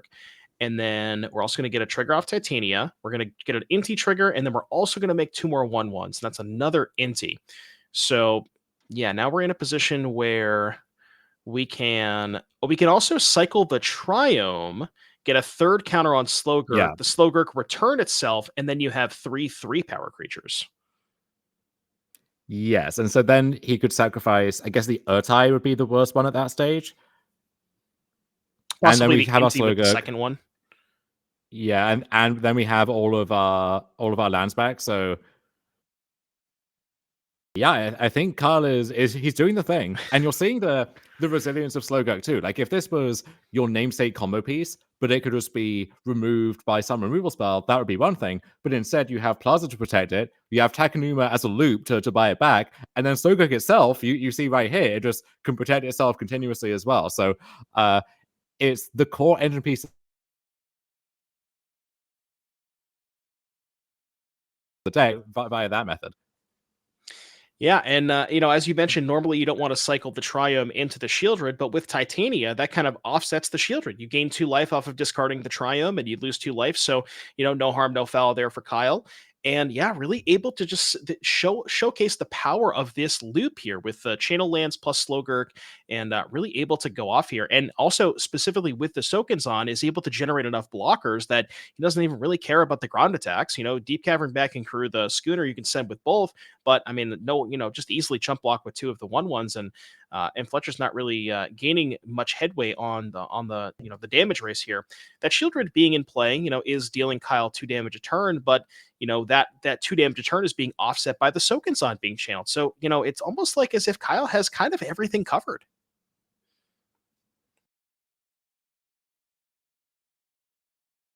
I would say at this point, the only thing he really doesn't have Yeah, is an really putting Odawara on in a hand. great show for us here. Right, and as soon as that Odawara appears, all of Fletcher's non-land permanents will disappear, and then I think this game will be over. We'll get to see lots of game actions being taken in the meantime here, and the Triomes just let Kyle tear through the deck in search of one of those 4 copies of Odawara as well. So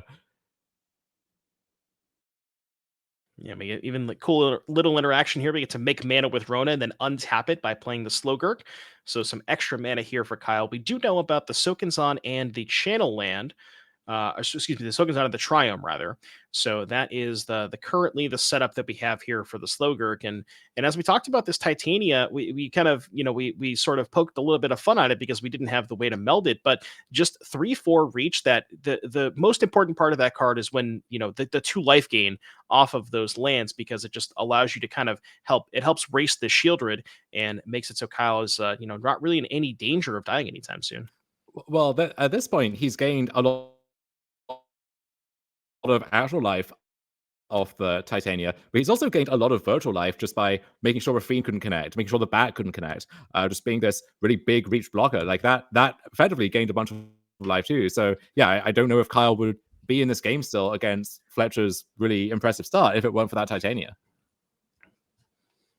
And we'll see what Fletcher picked up here, lining up some mana. I couldn't quite get a good look at what Fletcher returned with the Gixis command last turn. I believe one of them was a Rafine. So we're going to go ahead and deploy that.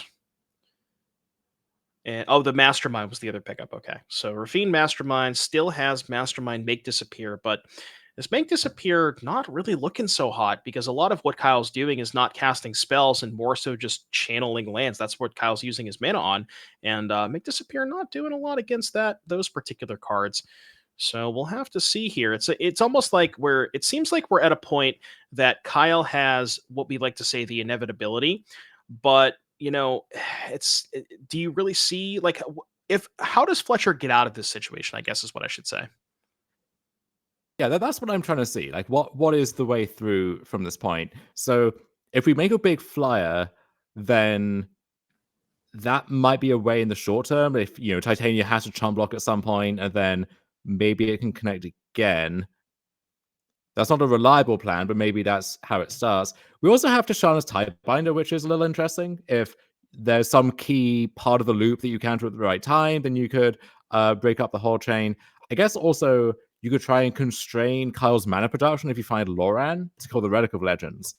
Um, and that's one of the pieces which you can't buy back, can't protect with all of these other tools. So I think I mean, those maybe are ways to delay the inevitable, but I don't know if any of those actually move Fletcher ahead to where he needs to get. Yeah, looks like Kyle went ahead and picked up a shield, or excuse me, Kyle picked up a go for the throw, but just going to go after the shield rid.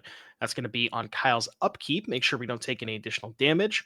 And Fletcher's going to go ahead and crew the schooner. And then here we have a Rona activation in response to Fairy Mastermind. That's going to get a card here for Fletcher.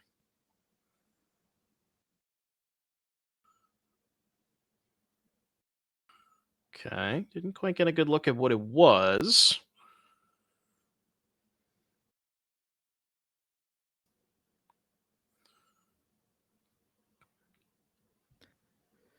So there's Glitter off exile, untapping Rona again. We've got 6 spirit tokens just chilling there on the left now. And we're getting close to the point where Kyle can start making big attacks with, all of these 1/1s, and certainly the Glitter always can come in, almost regardless of what's going on the other side. Yeah, and one thing that I've been really, really impressed by this game so far is the Inti. Just being able to every Mm. single time you go through that loop, Kyle's discarding 2 lands, right? You have the Triumph and the Sokensan, and just getting an additional 2 cards every single time you go through that loop is just, it's what's allowing Kyle to just churn through his deck so quickly. Yeah, I think Inti was a really big pickup for this deck, which it existed before in various kind of early mutations, but Inti was a much needed 2-drop. You search for all the legends in standard, and there really aren't a lot of good 2-drops that don't hinder your deck in the process. Like this isn't a Genic deck, for example. So finding just a good 2-drop legend, which you're happy to play on 2, but which also works so nicely with the of your engine. I mean, yeah, it's truly a phenomenal card for the deck. All right, we see Fletcher picking up a whole grip of cards. We get an attack with all 4 of the flying creatures. I think Fletcher has kind of correctly identified his positioning this game is, he's falling further and further behind every single turn. And he's like, you know what? This is the turn. We got to make it happen this turn. So all the flyers coming in, which means at least one of them is going to get to be eaten up for free by this Titania. We'll have to see which one Kyle goes ahead and chooses to block. And I also didn't quite get a good look at what Fletcher was conniving onto. My guess is probably the Fairy Mastermind. You would want to keep that one around because of the Rona.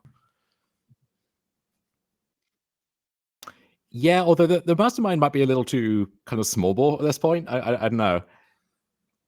Well, I think we discarded 4 spells. 3 spells. Okay, so onto the Rafine we go. That's going to make the Rafine 4 power. So now Kyle has the choice of which one we want to eat.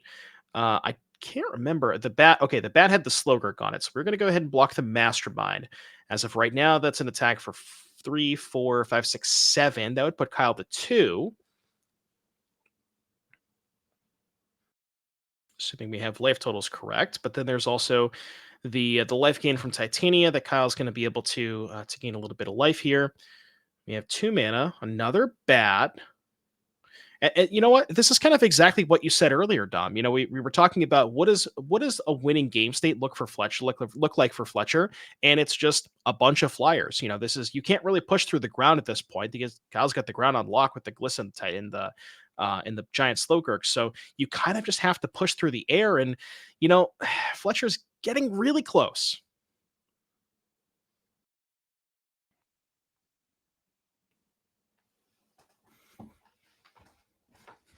Yeah, I think what has to happen now is Kyle has to really start digging aggressively for that Odawara.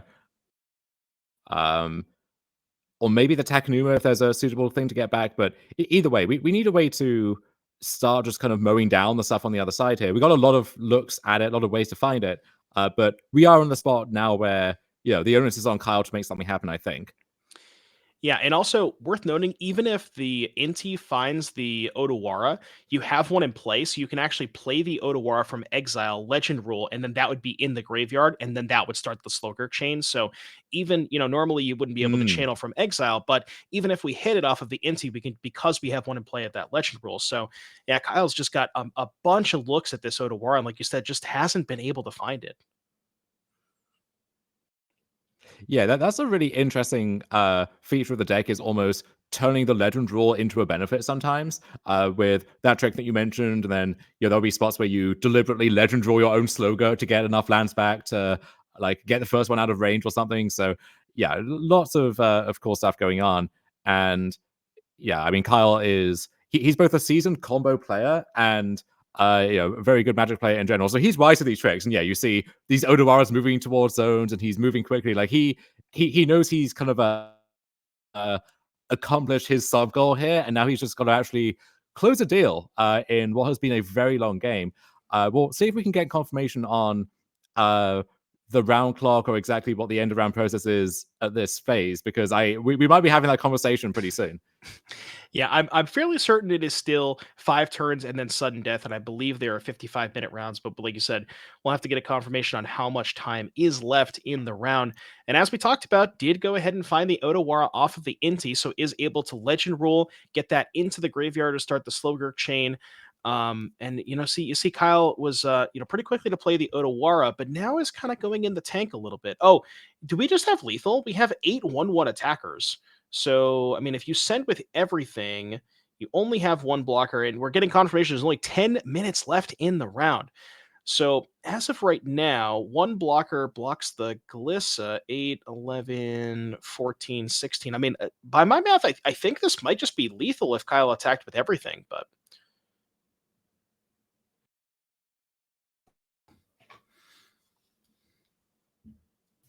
Yeah, Inti doing his thing with Glissa as well, it looks like, maybe. yeah, we could also maybe put a counter on the Glissa Yeah, to it's give it definitely trample. two-turn lethal, and with the Odawara, yeah, yeah. And with the Odawara now, we have that line of defense that we needed. So yeah, that Kyle is about to win this game, but we just got to do that efficiently because we are under 10 minutes in the round. And one of these players has to ideally win game 3. And I think Fletcher's deck, especially on the play, a lot more suited to doing that in a few minutes than Kyle's is. Yeah, now Fletcher interestingly did pick up a go for the throat for the turn. I don't know if that's enough, but that can clear the reach blocker. You can animate one of the animate one of the anchorages, and then and get him with all the flyers. I doubt that's enough. With Kyle at 7, can gain a couple more life in response to the go for the throat off of the Titania. So I don't think that's enough, but I mean maybe.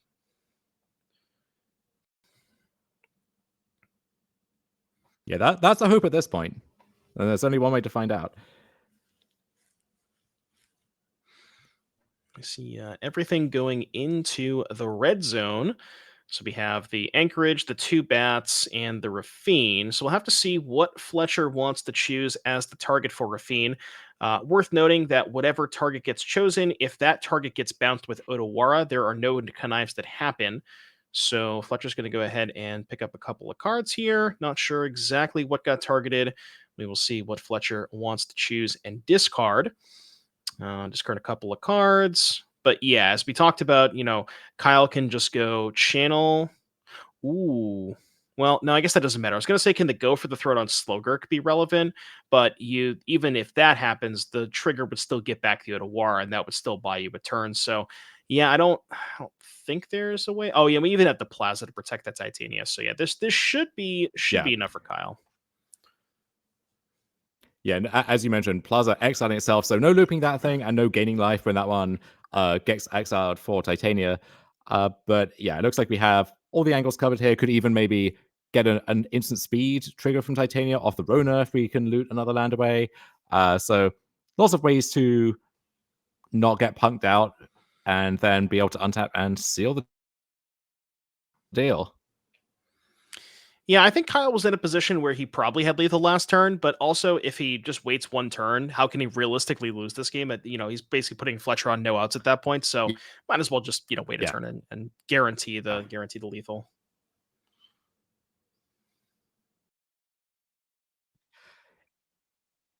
Yeah, that comes up in these really drawn out board states a lot, I think, just in general, where you probably have lethal if you execute everything flawlessly, but you can't get punished by waiting. And also, if you do it now, if you do one thing wrong, then potentially you just throw a game that you've worked so hard to stabilize and win. So that said, I don't think Kyle can be taking longer than he ought to here, because again, we are in single digit minutes left in the round, and it would be anticlimactic, I will say, if Fletcher just goes 2-drop into Raffine and just not draws Kyle in 5 minutes, but that can't really happen in reverse in quite the same way. And so in terms of finishing the round, Kyle's got to move fast, and Fletcher's ideally got to go fast on the play for one of them to take it down. Yeah, absolutely. We mentioned there are 55-minute round clocks with 5 turns, and then after turn 5, we go to play sudden death. And maybe we'll we had a little bit of a sudden death scare yesterday. I don't think we had any other rounds that were quite close to that. But before we get started, real quick, if we could just put the deck list and sideboards on screen just for one more time for the viewers at home. We're gonna go ahead and start with Kyle's. Here is Kyle's deck list. There's the Titania that we saw, Urtai, Shieldred, couple of Jaces, couple of Cutdowns, couple of Duresses, and real quick, there's Kyle's deck list and Fletcher's real quick one last time. Screenshot for the people at home, and we're not going to make you wait any longer. Let us go and get ahead into the match. I see players are shuffling up because they don't have a lot of time left. We got a note a few minutes ago that said 10 minutes, so my guess is probably somewhere between 5 or 6 minutes left. And like you mentioned, that type of game does advantage Fletcher because Fletcher is the more aggressive deck is able to start with the bat into Ravine draws, and if we do get the sudden death, dare I say it, Fletcher can apply a lot more pressure earlier than Kyle can. And yeah, if you're like me, you're seeing this logo deck and falling in love and looking for standard tournaments to play it in. That's one thing that you really have to nail down in paper. It's just the mechanics, the operations, making sure you do everything quickly. And there will still be spots, of course, where you really have to think, but you have to get the easy stuff done as fast as you can so that you have time to actually conclude the round, because you're not going to have 55 minutes in those contexts. You're going to have less time than that, and judges breathing down your neck as they should, and maybe an opponent who doesn't understand what's going on and needs some stuff explained to them. So got to make sure that you can actually keep everything moving. And Fletcher Shaw is doing that on his side here. Tony Schooner into turn 3, Lord Skidder, and Lord Skidder, a 3-drop that has fallen out of favor a little bit recently with just all the new good options, but actually works very well with the Schooner here, making a steady stream of 1/1s that can crew it and then maybe keep attacking itself at the same time. And the Graveyard Hate is actually surprisingly relevant in this matchup. So we talked about the Slowgurk loop last round or last game where you want to put lands in the graveyard early to get them back with Slowgurk later.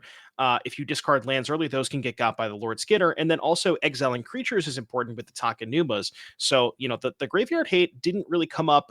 We haven't seen that come up a ton, but pretty important in this matchup. And just, perfect it's start almost here for Fletcher. Yeah, it's almost more scary to face these classic Espalists with Denick and Lord Skidder than it is to face the newfangled ones with all of the new good 2 and 3 drops. But Fletcher also has those as well, so a little bit of everything. Yeah, we brought up sudden death here, but at the pace that this game is going with Fletcher curving that Lord Skidder into 1-mana removal spell plus Rafine, we're going to go ahead and I believe load up onto the Lord Skidder. So the Titania can eat the rat token or just block the Schooner. We're going to go ahead and take 6 damage, putting Kyle down to 13. And this is this is not how Kyle drew it up.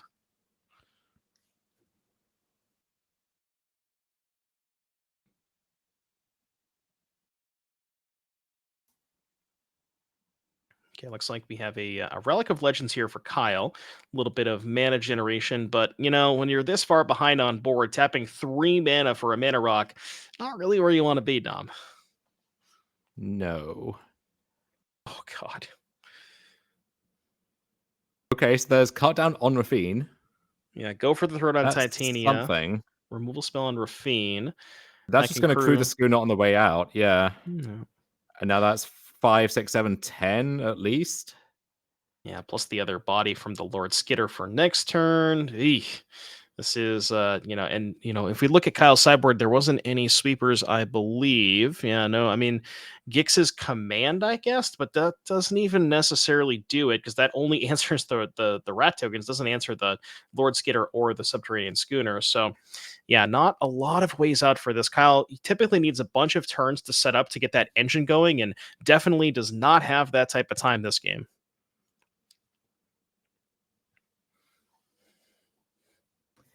Yeah, and that is one issue with the Legends deck is if it's falling behind, it kind of needs to get back in via its creatures and via doing its thing. And if you can't keep those in play, then yeah, you just see this kind of bloodbath here. So tough loss for Kyle, tough way to go out. He's won a lot more fans, I think, without showing, especially in game 2. But this sadly will be the end of his run in the NRG champ. So great player who's really put his name on the map in the past few months with all of these wacky combo decks. Hopefully, we'll get to see more of him on our series and elsewhere, continuing to do that. But for now, Fletcher will be the one moving on, and we're going to have him with us here for a short interview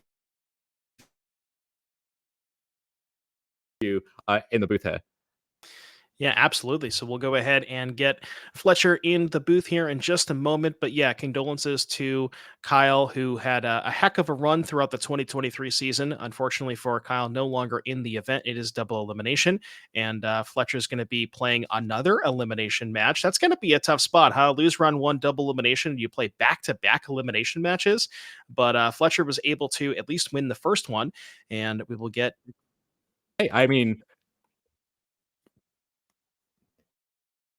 those are the fun ones, Devin. Like when your back is up against the wall, you don't have a loss to give. You just got to keep winning to stay in it. That's what makes people feel alive. There's if you're leading the pack, you have a loss to give. They take you out of the tournament because you're winning too much.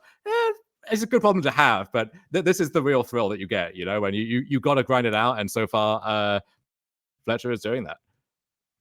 Yeah, absolutely. And we kind of saw the sort of the classic match, or not, I guess not classic matchup, but what we expected to happen, where if Kyle was given a little bit enough time, was able to kind of go through and make sure that everything was able to set up the engines. Looks like Dom is back, and hey Dom, and that was just Fletcher on the play for game number 3 was able to just kind of have that perfect curve schooner into a 3-drop and just put so much pressure on Kyle. It looks like we're still awaiting on Fletcher. I see somebody sitting down. All right, we might have the interview here in just a moment. Putting on the headset. Fletcher, can you hear us? There it is. Yeah. Perfect. Well, Fletcher, first and foremost, congratulations on winning your first of 2 elimination matches to stay in the event. But yeah, talk to us about that matchup. Oh my gosh. Most of the people that are at Champs are at like one hotel, so we all play tested on like Friday night. I played like 4 matches against him, and then I just quit. I couldn't think about that matchup anymore, and I was really hoping to just ban it and not play it, but that Quintorius versus Lotus Field matchup is way too bad. And I just ended up getting really fast aggro hands in my first and third game. Like my first game I had the Anchorage, luckily to just get like 4 more damage through. Yeah.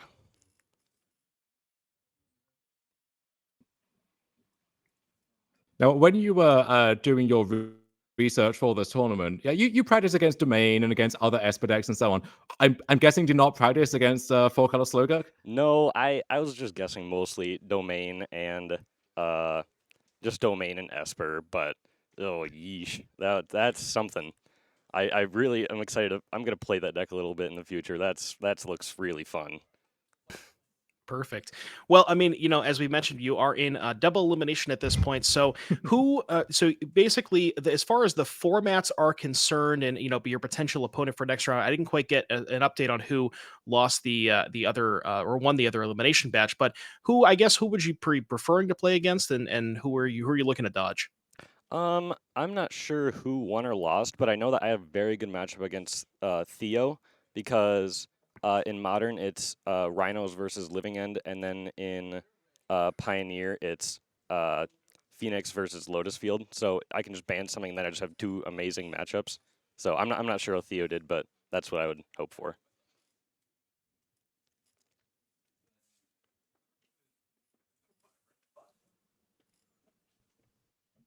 Do you have any other questions for Fletcher?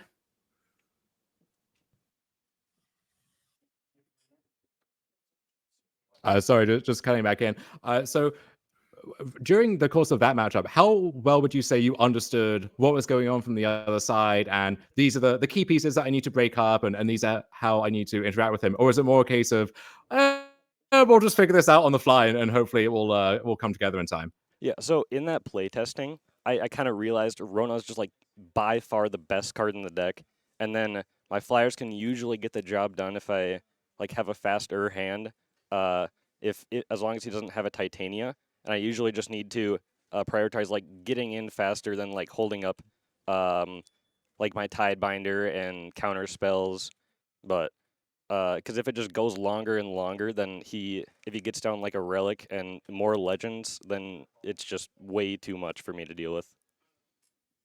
Yeah, the Titania as well. That was a kind of a surprising part of that game where the 2 life, just every single time you were able to channel and discard and even kind of help offset the Shieldred for Kyle as well. Just that card specifically, we weren't 100% sure because the body didn't seem super relevant, but just that ability to be able to kind of put him out of range, it was able to do that. So I mean, as you know, we talked about your next match is going to be another elimination match. But give me your thoughts on how are you feeling throughout the rest of the event?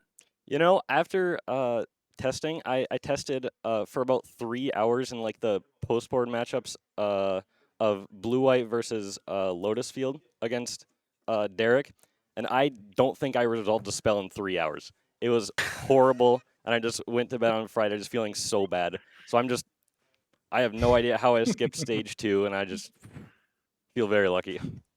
Perfect, perfect. Well, yeah, I mean, like I said, congratulations again, Yeah, see, Fletcher. don't test. It can only demoralize you.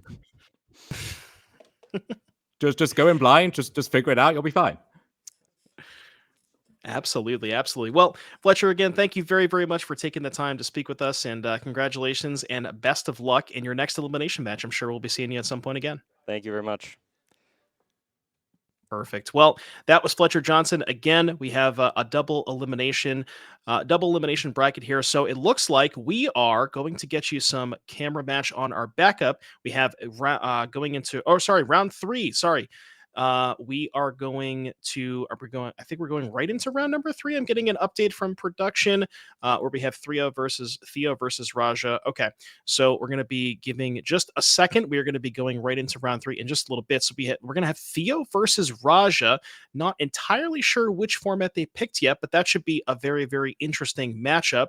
We'll have to see what we get for you. But while we have a moment, let's go ahead and see if we can get up the slide for an upcoming event in Chicagoland on your screen.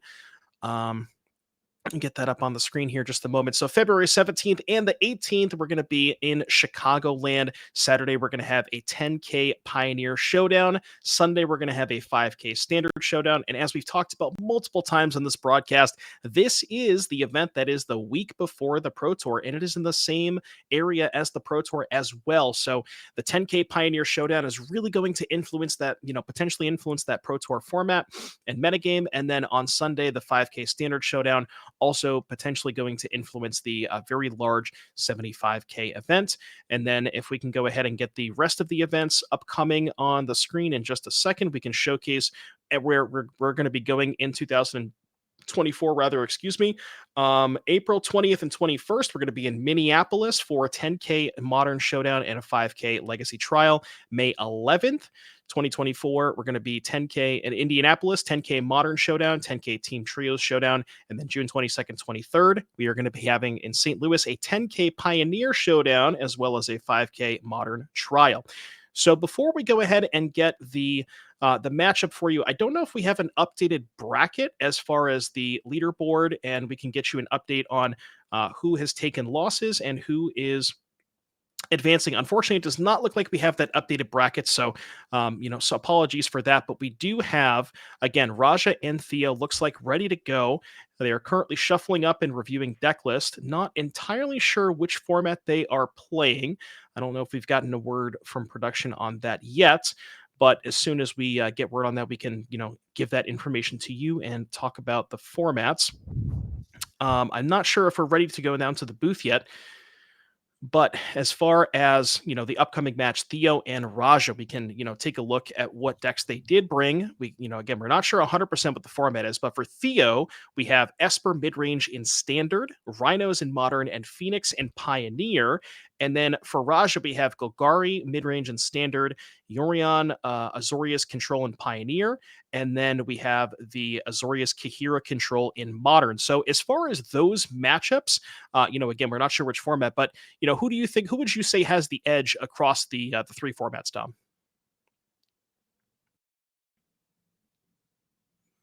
So I think in Modern, Theo was saying yesterday that he was hoping to dodge some some of these harder control decks with a lot of interaction plus Teferi plus a lot of sideboard hate for the Cascade decks, given that he's on Rhinos. So would not shock me if Theo had vetoed Modern. And then in Pioneer, the blue-eye control matchup against Phoenix, we saw Theo actually win that matchup in a nail biter yesterday to clinch his spot in day 2 against Dan Weiser. Rogers this a little different, but that matchup, very long, very grindy. Not sure if either of them wants to play that one necessarily. So we might be in store for even more standard here, where Theo's got a list of Esper that he really likes that I'm sure he'll be happy to take on all comers with. And then on the other side, we've got good old Black-Green Rogers, as the people like to say. And as you predicted, we do have standards. So that's going to be Raja on Golgari Rajas. And then on the right-hand side, we have Theo on Esper mid-range. Raja's going to be our 3 seed. Theo is our 4 seed. So we will have to see exactly how this plays out. Looks like Theo keeping 7. Raja going to go ahead and take a mulligan down to 6. But, as we mentioned, play draw is one of the more important things. Now, I guess my question for you, Dom, is what do you think is more important, play versus draw or keeping 7 versus 6? I would say being on the play still. I think if you have a good draw on the play and you can always stay one step ahead of what the opponent's doing, then that card difference will either become irrelevant or you'll make it up through things like connecting with Gix, or you'll find other ways to make that up over time. Whereas I think just being on the draw, if you stumble or if they have a fast start, like you could just get run over before you get to unload your entire 7-card hand. Yeah, and it looks like we have an update here from the booth. Looks like Raja vetoed Pioneer and Theo vetoed Modern. So that's how we ended up here. And just, again, just for future reference for the folks at home who may not have seen or, seen some other matches, the higher seed gets to veto first, veto one of the 3 formats, and then the lower seed vetoes second. And whatever format does not get vetoed, that is the format that we play. And we see a Mosswood Dread Knight here on turn 2 for Raja, and no 2-drop here for Theo. That could mean something like a Fairy Mastermind, though not necessarily doesn't have anything to play. Yeah, there's always the scary thing playing against these Esper decks is they pass with 2 mana open, and if it was Raja's deck, he'd be like, great, he's missing a beat here, doesn't have a 2-drop. Against a deck like Esper, this could be any of 4 different things. So Raja going to put Theo to the test with Gix, and yeah, you see Theo has Fairy Mastermind, Make Disappear, going to use the Make Disappear on the Gix. Don't want that one to get a foothold and get out of control. And I think going to be in the same pattern here, maybe of either passing back with mana open, or yeah, we have a bat here, so going to take a peek at what's going on, and he'll see 2 removal spells, or 3 removal spells even, with a Virtue there, and a Shield Rid. So yeah. Yeah, not great when you bat and see 3 removal spells followed by this, really crazy 4-drop in the form of Shieldred. So, I mean, realistically, no matter what Theo takes, Raja is going to have an answer to that bat. So, in spots like this, it's a weird situation where you want to maybe take the weakest removal spell of the 3 to make them use one of the better removal spells. And Theo's like, you know what? No, I'm just going to take the Shieldred, which kind of makes sense because if you take one of the removal spells and Raja draws a land, he can just go ahead and slam the Shieldred. So you're kind of forcing Raja to take another turn off and use a removal spell on that bat to get that Shieldred back and eventually cast it the following turn. So Raja, I mean, with a handful of 2-drops, definitely wants to pick up a land here. Was able to get a land is huge because you can just go Mosswood Dread Knight plus kill the bat. With Raja in the maybe tank a little bit. Doesn't look like we found a land. Maybe. So instead, fires off the Virtue first here. That's going to kill the bat, get the Shieldred back. And yeah, it looks like Raja did miss a land drop here. So maybe Theo can deploy a Wedding Announcement, hold up 3 mana for something like a Tishana's Tidebinder.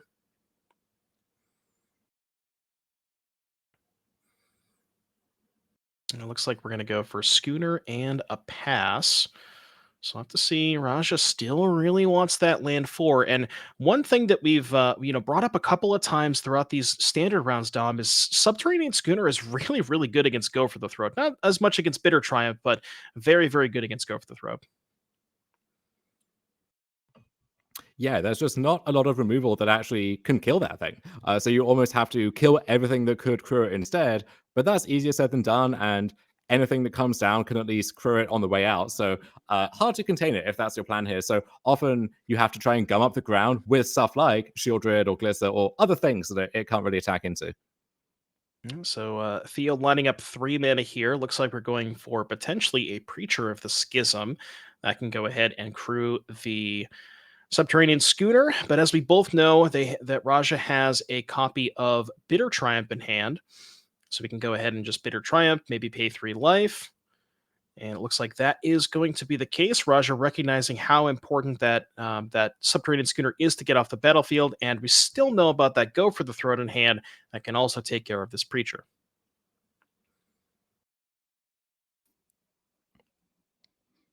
And so Theo has a choice there of, there's a bunch of removal lined up. Do you play the Preacher now? Do you play the Rafine? How do you want to line up your next few threats against the next few removal spells? Is that 1-mana tax on killing Rafine with the ward going to matter too much? So lots to think about here. And Raja has a bat to see Rafine, Tiebinder, Fairy Mastermind, and Urtai. So a lot of good instant speed threats and interaction stapled onto those as well. Yeah, but it looks like Raja still might be missing that 4th land drop. That is kind of the crucial turning point that we talked about the last time we saw Raja play. Because of the presence of how many 2-drops are in Raja's deck, you have Deep Cavern Bats, all the removal spells, Mosswood Dread Knights, and Raja really wants to be able to find that 4th land because, if we're playing 1 spell a turn, I think on average Theo's spells are slightly better. You have stuff like Rafine and Preacher of the Schism, and Raja's casting some Raja only has 2-drops right now, but the advantage that Raja can really find is when he finds that 4th land, can maybe back-to-back turns deploy 2 spells, and okay, there is that 4th land, and that's kind of the turning point here. Yeah, and you think maybe if that was Rafine instead, then maybe that 1-mana tax could come up, but then maybe Rafine would have died to the Triumph initially, so the board would look a lot different. So a lot of weird kind of paths not taken in this game. And this is the nature of Standard, right? Especially these mid-range mirrors where every turn past the first 1 or 2 is so intricate that you often lose a game and feel like, well, I had the tools to win that somewhere. And you're kind of racking your brain over how you could have done it. So getting to watch these matches and then getting to go back and watch them again, very useful resource, I think, for people looking to master this format. Absolutely. So we see Mosswood Dread Knight's going to be the play here for Raja, holding up some mana, looks like throwing it back to Theo. Theo's going to start with a Go for the Throat on the bat to unlock that Rafine. And that's going to go ahead and resolve. And we also have a Mastermind. So, we saw Raja double spell last turn. Theo's like, hey, anything you could do, I could do a little bit better. And all of these cards have kind of traded off at this point. So Theo trying to see if there's a window for the Rafine. Raja does have the removal spell. So just a lonely Mastermind attacking instead here in the meantime. We'll ship it back to Raja. And one other thing to note, that Virtue Persistence, pretty good removal spell. Sorcery Speed, 2 mana, kill something, gain a little bit of life. But, that 7 mana enchantment is really threatening. Raja can just sort of trade a little bit of resources, eventually hit all the land drops, get to 7 mana. And even if Theo's able to answer everything, as we see a Shieldred hit the battlefield, that virtue of Persistence is eventually going to become a problem for Theo.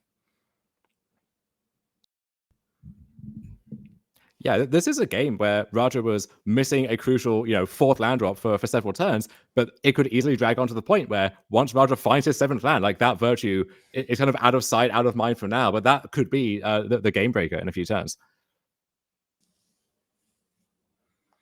So it looks like we're going to upkeep an Urtai. That's going to take care of the Shieldred. Raja says, okay, that's fine.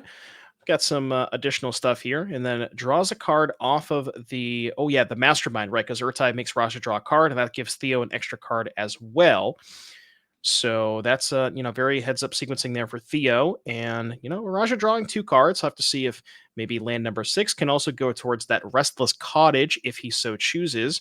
With Theo at 14, that's the magic number, right? 4 plus 3 is 7. 7 times 2 is 14. So does have the ability to present a 2-turn clock. Theo does have a blocker, but Urtai, you don't really want to trade with Mosswood Dread Knight. No, always a losing proposition. And Raja, comfortable enough to make that attack here. see if he has some kind of follow-up or if he's gonna have to keep playing reactively for now. Lining up some mana here. Raja going to go. Got 2 mana lined up. Could be a removal spell, could be a bat. Looks like it is Virtue on Fairy Mastermind. Virtue. And And- Liliana. Wow. So all of Theo's creatures gone. 2 more life back from the Virtue. And once we hit that 7th land, even if there's an answer for the first Virtue, the second one is sometimes what gets you. So Roger is at this point now where like lands are decent draws, and also most of his spells are going to be good draws as well. But Bat gets to eat the other Dread Knight. Yeah, Theo does get the double spell here. Bat plus either Gix or hold up to Shana's Tidebinder. Doesn't get to threaten the Liliana currently, and also has a land to discard to the Liliana if Raja so chooses to tick it up. So, I mean, things could be worse for Theo. It feels like the game is relatively close, but as you said, Raja doesn't really have bad draws at this point. Most spells are good, and lands get him closer to the Virtue. So Theo's going to go ahead and deploy a Gix and see what Raja does for the turn. If Raja, like I said, draws a land, we could just play that, tick up the Liliana, pretty free discard there. You could consider going towards animating the cottage. Maybe you're interested if if Theo wants to double block the cottage. I think you'd be pretty happy with that.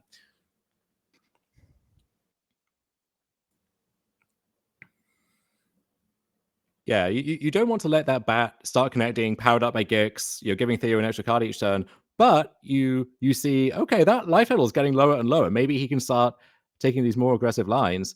And yeah, a top deck removal spell, going to unlock the Dread Knight from the bat. And yeah, suddenly Raja just built this incredibly wide board again. Yeah, Raja had the decision to just play the Dread Knight or try to cast the Dread Whispers and try to find a land to cast the second Dread Knight, and rewarded very heavily. Does find that land drop and is getting even closer to those virtues, and already ahead on the battlefield, up on mana, has the 2 virtues in exile. We're even on creature lands, so we even have that. We're up on life. It just seems like Raja is basically ahead on every metric of this game, and I don't really know what a comeback looks like for Theo at this point. The Gixin play is a decent start, but that gets checked by the Dread Knights, and it seems like it's going to be really tough for Theo to get out of this.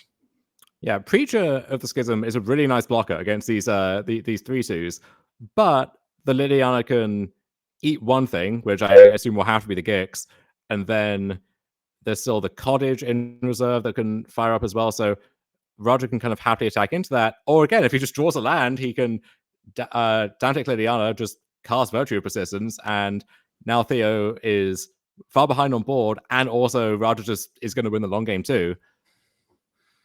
Yes, we do go for the Preacher. As you mentioned, that is going to go ahead and lock down those Dread Knights from attacking, but I mean, Rasha's not really in a position where he needs to attack. If we draw a land, we can just go ahead and slam that Virtue. And, if we take a look at Theo's deck list, there are 2 copies of Destroy Evil, but if one is not drawn immediately, that Virtue is going to basically end the game on the spot. Oh, well, we probably don't even need it. A great combo with the first Liliana is just the second Liliana, and yeah, we're going to see Raja take game 1 here, and you saw one of the dynamics that you often see in these matchups where once you fall behind, a lot of your cards get so much worse. So the Gix, right, the Tidebinder from Theo, which never found a good target. Raja was just one step ahead the whole time, had some good draws in the mid game to kind of break open these bat sequences, and yeah, Roger just pressed his lead at every point. But Theo on the play is going to be trying to flip that back on Roger, read the same script back to him, and we'll take a quick look at the sideboards here, see what tools each player has to do that with. Yeah, so for Theo, we got a Loran of the third path, a couple of Tishana's Tidebinders, a Shieldred, 2 Aclizots, a Cutdown, an Anoint with Affliction, 2 Destroy Evils, 2 Disdainful Strokes, a Negate, and 2 Parasitic Grasps. My guess is in this sort of mid-range battle, you want to go towards the Shieldred, maybe the Aclizots. Past that, Destroy Evil is something that can kill the Virtue, but I mean, there's, Preacher of the Schism as well, and Shieldred, so maybe Theo wants to go towards those.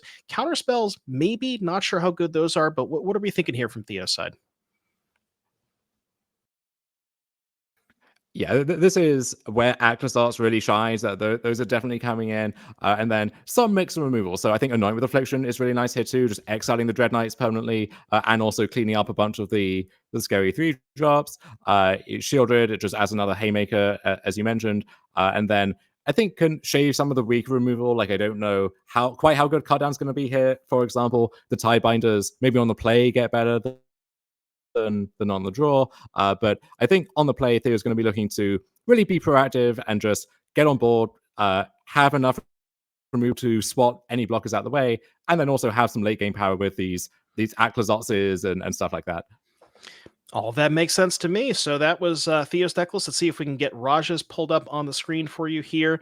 We saw this a couple of rounds prior, but we have 2 Outland Liberators, a Nightclubber, a couple of Tranquil Frillbacks, and Aclazots of his own, some more Liliana of the Veils, a Cut Down, a couple of Duresses, 2 Pilfers, and a Gix's Command. From what I'm looking at, I would guess the Aclazots, the Lilianas, and the Gix's Command, maybe some of the discard spells. What do you think, Dom? Yeah, that sounds right to me. His own Aclazarts, certainly the cut down. Liliana's a card which, again, so much worse on the draw. I don't know if the ones in the deck currently will stay on the draw, whereas on the play, maybe he wants even more of those. Gix's Command, as you said. And then we've seen Raja bring in Outland Liberator against other Esper decks, where those were heavier on stuff like Winning Announcement, Virtue of Loyalty, and so on. Theo only has a Schooner. And at that point, I think the card isn't really worth it. So more minimal sideboarding here, probably from Raja, just looking to do more of the same. Yeah, and as we mentioned previously, these are elimination matches. So the loser of this will go ahead and is currently out of the tournament. So we have Raja defending champion. We'll have to see if Raja can continue his run and keep up defending the title. But our backup match is, which we will have in after this match concludes, rather, is going to be Dykeman against Fletcher Johnson. So that is going to be the other elimination match that we're going to be watching here in just a moment. I don't think we have an update on what format they're playing. Maybe we can get you that in just a moment. But yeah, that's another absolutely amazing match. I mean, at this point, Dom, at this point in the tournament, there's really, every single match is going to be an absolute heater, and very, very excited to see who takes it down this weekend. Yeah, we've seen Fletcher really earn his keep here so far on camera today. We haven't actually seen Stephen Dykeman on camera so far, but yesterday he started off 7-0, and that almost doesn't feel surprising at this point. Like he's become known for these very dominant performances in tournaments, but with a field like this, the ultimate end of year showdown, starting off 7-0 in that field is impressive in its own right, and looking to really run up the score here today. With the format of this tournament, of course, starting 7-0 is not as much better as it normally would be than, crawling into day 2 at 4-3. Both players going to have a very good chance of taking home everything on offer at the end of the day. But I think Dykeman would like to be able to say, he's the champion at the end of the year, and he did it in ridiculously dominant fashion as well. Absolutely. And we just got a little update from production. It looks like the Dykeman and Fletcher Johnson match has picked Modern. So I know we haven't gotten to see any Modern today, but for your Modern fans at home, we will potentially be getting to see a little bit of that on the backup. And just for a little preview, that's going to be Fletcher on Living End versus Stephen Dykeman on Murktide. So that is going to a little bit of a preview for our backup match. But as we continue into this tournament, we have players drawing our opening 7-card hands. And Theo going to be on the play because we did lose game number 1. I believe both players have kept 7. Maybe Theo's kept and Raj is deciding. It looks like both players are going to keep 7. And Theo has the unequivocally best art for Underground Sea. I'm not taking any additional. I won't accept any other answers. So there you go.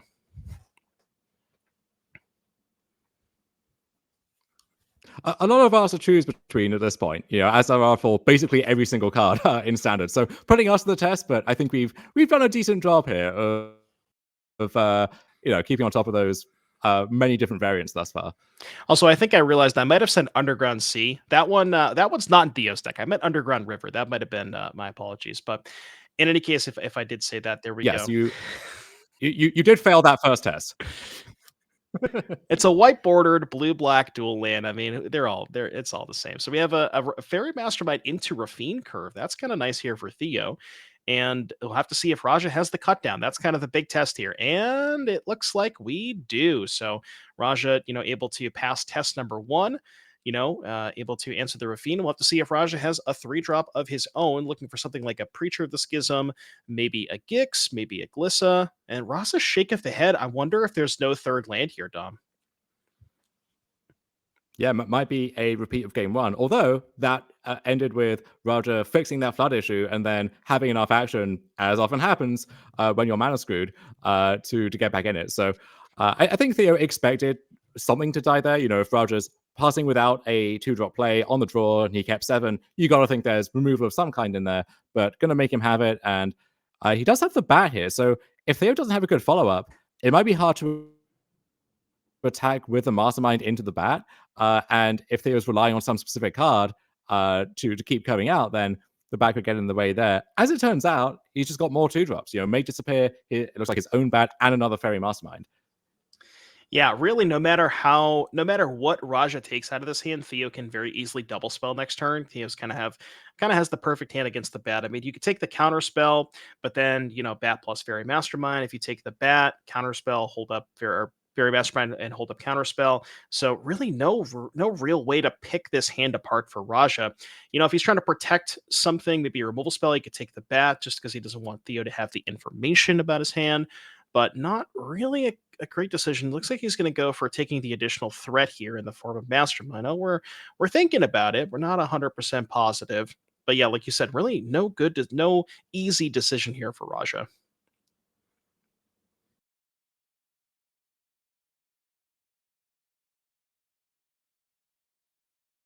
Okay, I take back everything I said about the misland drop. Looks like we did find a Deathcap Glade for land number 3.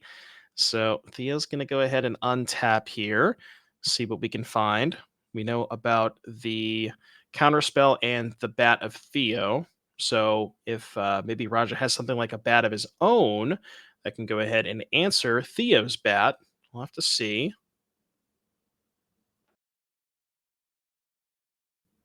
Yep, so there is the cut down. So nothing's going to get selected. Not worded like the Tide Hollow Scholars of yesteryear, where if you killed that thing on the stack, something bad would happen. But yeah, just going to get some information here for Theo. Yeah, the bat, on the whole, very big upgrade to Mesmeric Fiend and a much cleaner design. This is the one downside, is that no weird timing tricks like that, where you could guarantee to take that removal. Yeah, and Raja's hand is just kind of all bangers, right? We saw the the Shieldred, the couple of lands that go for the throat to answer the Mastermind. So and Raja does know the Make Disappear is face up, so not going to want to run the Shieldred into that Make Disappear, but has a pretty good turn where we could just go land, maybe say play a Dread Knight or a Dread Whispers, pay for that Make Disappear, and make sure Theo can't get a ton of value out of that Make Disappear. Yeah, I wonder at this point, given the Mastermind there, maybe a second one, if just casting Dread Knight Raja might not even go for the full value from it. Just cast a 3/2, get it out there, and don't kind of give the opponent a card back at the same time and waste your mana in the process. I don't know though, Dom. I've watched a lot of Raja, over my years commentating on the NRG series, and I've never seen this brand turned down at card draws. So even if he's giving Theo an extra card, he still might do it. I wouldn't be surprised. It's hard to resist sometimes. We're just gonna throw it back to Theo. Theo's gonna pick up a card, play land number 5. Notably, no creature lands here for Theo. Theo does not have one of the Restless Anchorages. We only got 2 copies in the deck list, but no copies here. So we're going to... Okay, so the plan was we're going to go for the Throat the Mastermind and then go for the Mosswood Dread Knight. And yeah, not expose himself to the Make Disappear that he knows about at any point just yet. And yeah, there we go. So down to 14. And Dom, there's not just one Make Disappear. There's actually a second copy in Theo's hands. So, I mean, that Quench has a downside, as it turns out. There's a reason that people were not excited to play that thing. But is this Agazars? I thought there was a third disappear for a second, but yeah, it looks like Theo did pick up a copy of Aklasats, and that Huh. second make disappear is really backbreaking for Theo because like Raja, if Raja didn't know about the first one, he might have played into it, but now he knows about the first one. The second one's even worse. But yeah, we can slam those Aklasats here. Yeah, that sounds good to me. And that thing is going to get killed once, but it's going to come back again real fast here. The awkward thing for Theo is the condition for flipping it back is if a player has one or fewer cards in hand, and those two may disappears, just sinking up the joint even further here. And yeah, Roger's gonna see that good news for himself. So as long as he can keep his own hand at a reasonable size, and now that Theo's tapped out, he can just cast both of his cards. Uh, this is rough. Yeah. Oh man, the Shieldred too, especially like, and Theo really did think about that, the going shields down and playing the Aklasats, but just felt like he was these make disappears because Raja knew about the first one. Raja's not going to play into the first one, so maybe thought he wasn't going to get any sort of value, and yeah, this is just things are going from bad to worse here for Theo. Just really really rough.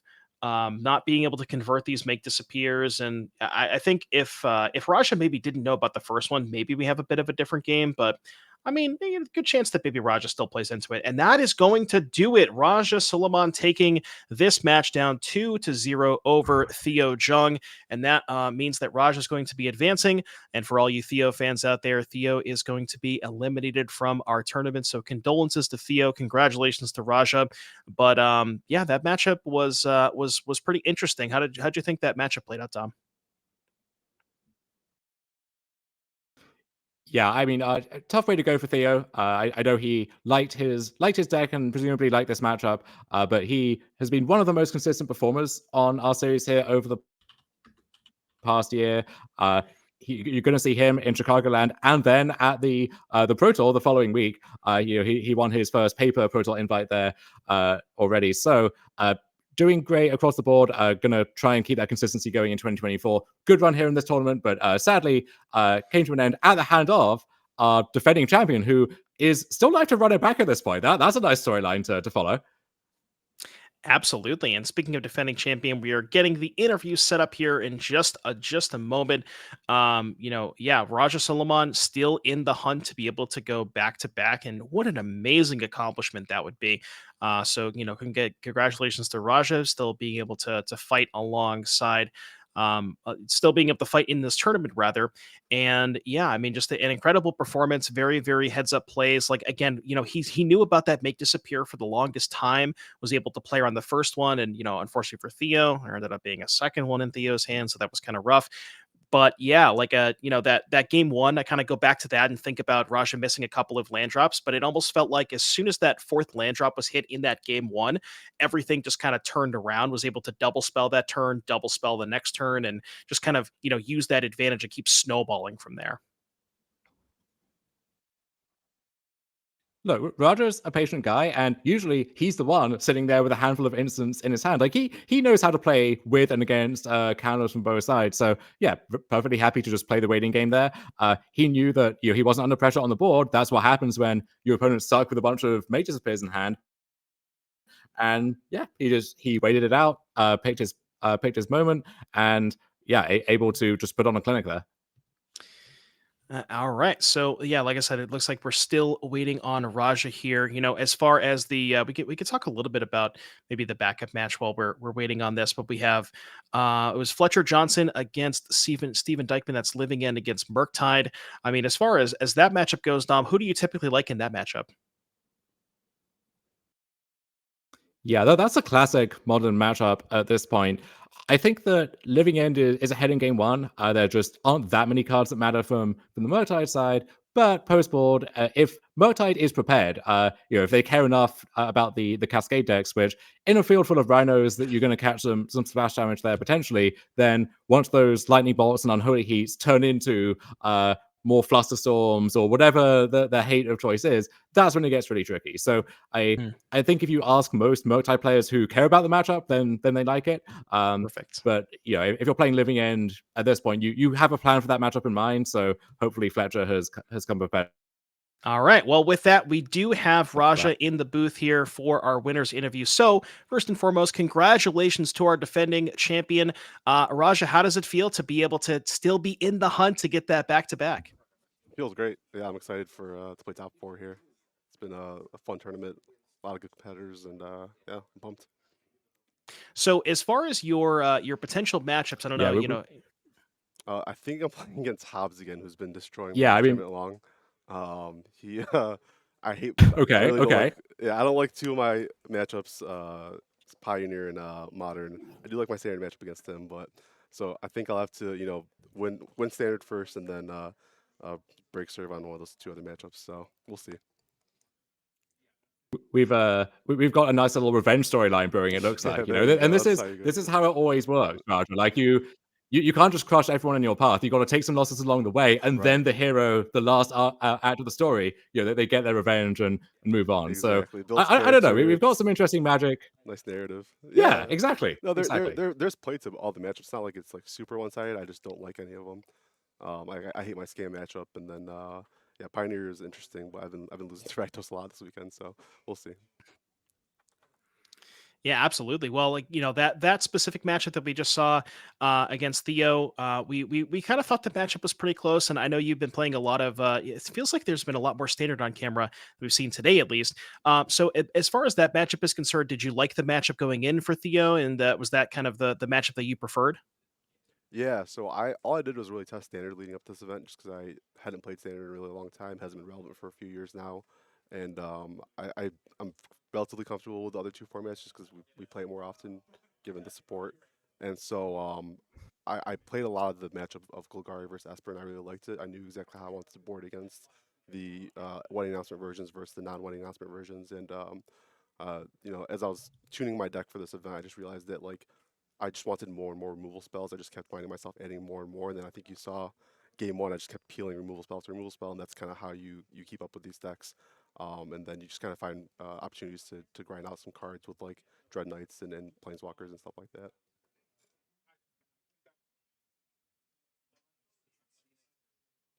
Absolutely. And Dom, I don't know if you have any other questions for Raja here.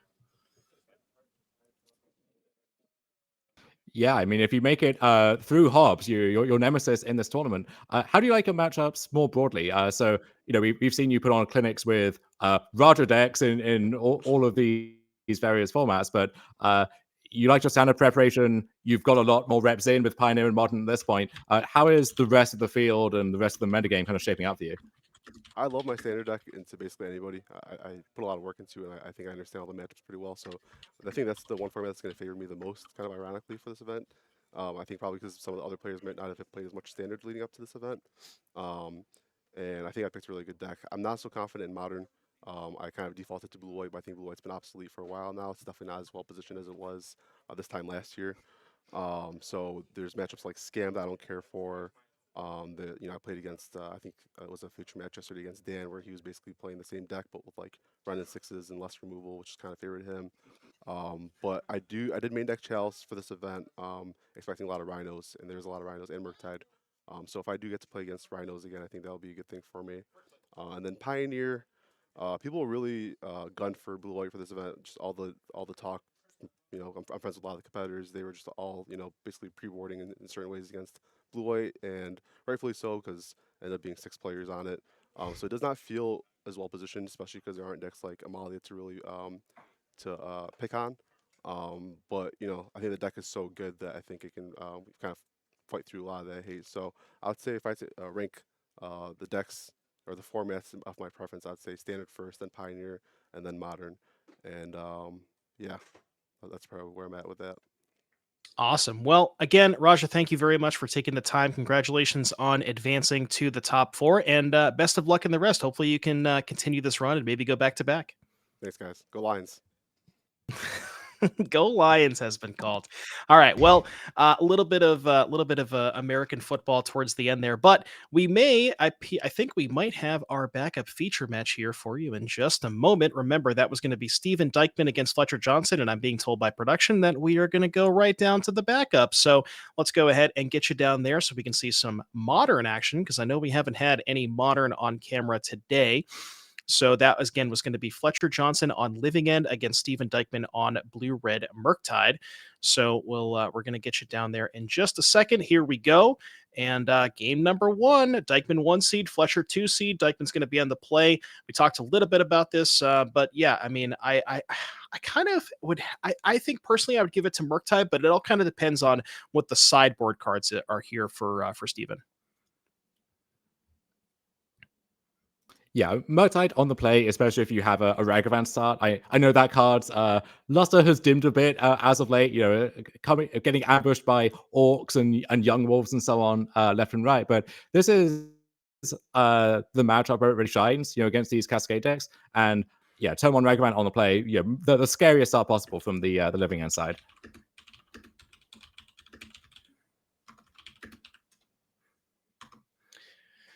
Yeah, so looks like Fletcher's going to go ahead and take a mulligan. I believe Dykman has kept his 7. Yeah, as far as main deck counter spells are concerned, these are kind of the ones that are able to kind of pick apart the turn 3 Living End draws. So Steven is on. Let's go ahead and take a look at the list. There's, believe it or not, Tom, there is a main deck change the equation along with 4 copies of counter spell, 1 force negation, and 3 spell pierce. So those are the counter spells that Steven is looking at. Your traditional curve of threats, Channeler, Ragavan, Murktide, and then the cantrips, Expressive Iteration, and Preordained to go with some bolts and some heats. But yeah, that one changed the equation. That's kind of an interesting one to see main deck. Maybe Dykman expected a lot of rhinos. Yeah, that's a card that's been popping up in some of the online Murktide lists that have been doing well, and it's more flexible than it looks at first glance because the second part you're going all the way up the curve to stuff like Primeval Titan or various other things in the format, but then you are also just countering basically anything.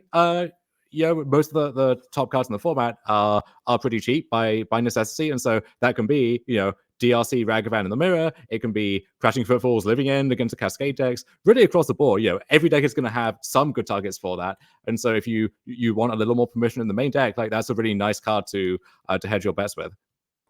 And I'm being told by production, it looks like Dykman vetoed Standard and Fletcher vetoed Pioneer. So that is how we ended up on the Modern seat. So if you want to take a look and just look at the matchup. So Dykman for Standard had brought, let me just grab the deck list. So Dykman was playing the Dimir midrange deck. Fletcher was playing Esper midrange. So that was that veto. And then as far as Pioneer, Fletcher was playing Lotus Field, and Dykman, I believe, was playing Rakdos. Let me just pull this up here. We have Rakdos midrange / Copter. So that is how we get to Modern. All of that kind of makes sense to me. And going down to the action here, we have a turn 1 Dragon's Rage Channeler followed up by a Mishra's Bauble, and then Fletcher has a Breeding Pool untapped representing a Cycler. And Channeler, not the ideal 1-drop that you want, but a 1-drop nonetheless, and you'll take it here if you're Dykman. Yeah, Dykman's main deck very well set up against Living End. So the change equation that you mentioned, he has a main deck Force Negation as well, and 3 spell pierces instead of the usual 2, on top of the 4 counter spells. So I like his odds, especially on the play in this matchup, more so than I might normally in game 1. And then he also is bringing the heat in the sideboard too. Flusterstorm, a smattering of other permission as well, Tishana's Tiebinder as well. So yeah, I think his list is very well set up for this matchup. And he's on the play, and I'm sure has a lot of reps in this matchup as well. So yeah, really like that recipe here for Dykman. Would not be shocked to see him moving on from this as well. Yeah, it is a little interesting as far as the vetoes are concerned that Fletcher decided to veto Pioneer as opposed to Modern. So I actually liked his Murktide matchup, as Living End more than he liked his Rakdos matchup as Lotus Field. So, and I wonder if that is akin to the sideboard for Dykman and Lotus Field. Just kind of want to bring this up real quick, just to give you an idea. Yeah, I mean, Dykman's sideboard has, a couple of Duresses, couple of Go Blanks, couple Lilianas, but no Damping Spheres and no targeted dedicated hate towards the Lotus Field deck. So it's interesting to see that Fletcher decided to veto Pioneer instead of this matchup. Yeah, I think the scarier thing there from Dykman is his main deck, actually, where we flagged up yesterday 7 discard spells main deck. So 2 Duress and a Go Blank on top of the usual 4 Thoughtseize, and then the other 2 Duresses and 2 more Go Blanks in the sideboard, and 2 Liliana with the Veil. So no dedicated Lotus Field hate, but he might not need it just with the way his deck is configured there. So I think that matchup, the hope as Lotus Field is they have a slow draw or they don't draw a bunch of Thought Seizes game one, and then you can kind of slog through the hate post sideboard. But Dykeman just is bringing the sideboard heat in the first game, and then is doubling down on that too. So I don't know how much of that was intentional for these matchups, but Dykeman, as it turns out, came prepared for the Pioneer seat and the Modern seat, and then I guess Standard was Veto too. So yeah, he looks well covered across the board here.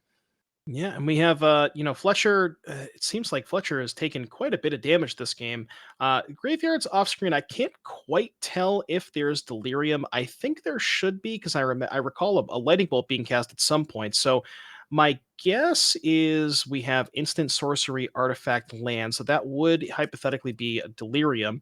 Dykeman has a couple of counter spells in hand to be able to stop Fletcher's living end. Although I believe I might have seen a violent outburst in Fletcher's hand alongside a force of negation, and now we're going for a grief pitch street wraith. So we could even say take one of Dykeman's counter spells, upkeep living end with violent outburst with force backup to be able to fight over the last remaining counter spell. And this might be the perfect sequence here for Fletcher.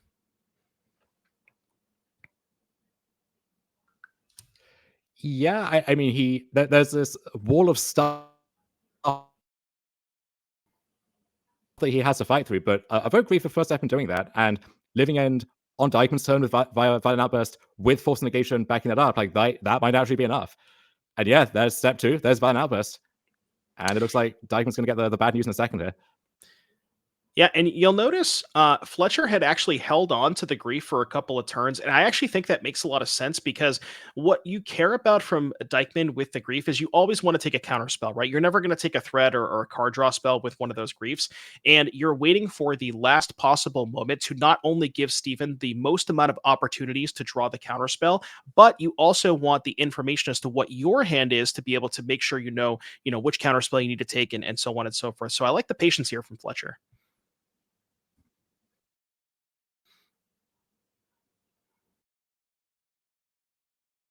Yeah, if your opponent just isn't really doing anything, then you start to wonder, well, what are all those cards over there in your hand, Steven? And if it is what it turns out to be, just this wall of counter spells, then you got to play it slow, make sure you have the redundancy to fight through. As it turns out, Fletcher just had, Grief, Interviolent Outburst with the Force Negation backup all rolled up here. So at that point, you don't have to go digging for the missing piece. You can just shove early, put him to the test, and I think we're going to see these graveyards being flipped here before too long. Yeah, and it's not really clear that Steven has a good avenue towards beating a Grief, a Street Wraith, an Architects of Will in a generous sense. So I would imagine this game is probably close to its completion. Steven on 17. If we count the power, that's 9. Plus the Ent, I believe, is 14 power. So we're going to get all of that stuff back. And we're even, Dykeman kept the card on top off the Surveil, and Fletcher can even just use the Architects of Will to make sure that Steven draws a blank piece of cardboard, maybe even for back-to-back turns. So yeah, we'll have to take a look here. Not sure exactly what's going on. Okay, so I believe we might have banned. I wonder if Dragon's Rage Channeler was banned previously. So if that is the case, that one now gets to stay in play potentially. Yeah, so it looks like that is the case. So we're going to take a look at the top three, rearrange those for Fletcher, or for Steven rather. And Steven's going to take a draw step here. But yeah, I don't really know how we get out of this. It starts with a heat, I guess, but yeah, I mean, even there, Generous and not only very big, but it has that hidden reach, which a lot of people discover the hard way for the first time. So, yeah, I think Fletcher has all his bases covered, and you're seeing here why Living End just on raw power alone may be the scariest deck in Modern. It's capable of what is this? Let's see, 5/8, 14 power, and kill your stuff on turn 3. I disrupt you twice, so 2 grief triggers and a force negation, like that's pretty phenomenal. Really hard to match that pound for pound.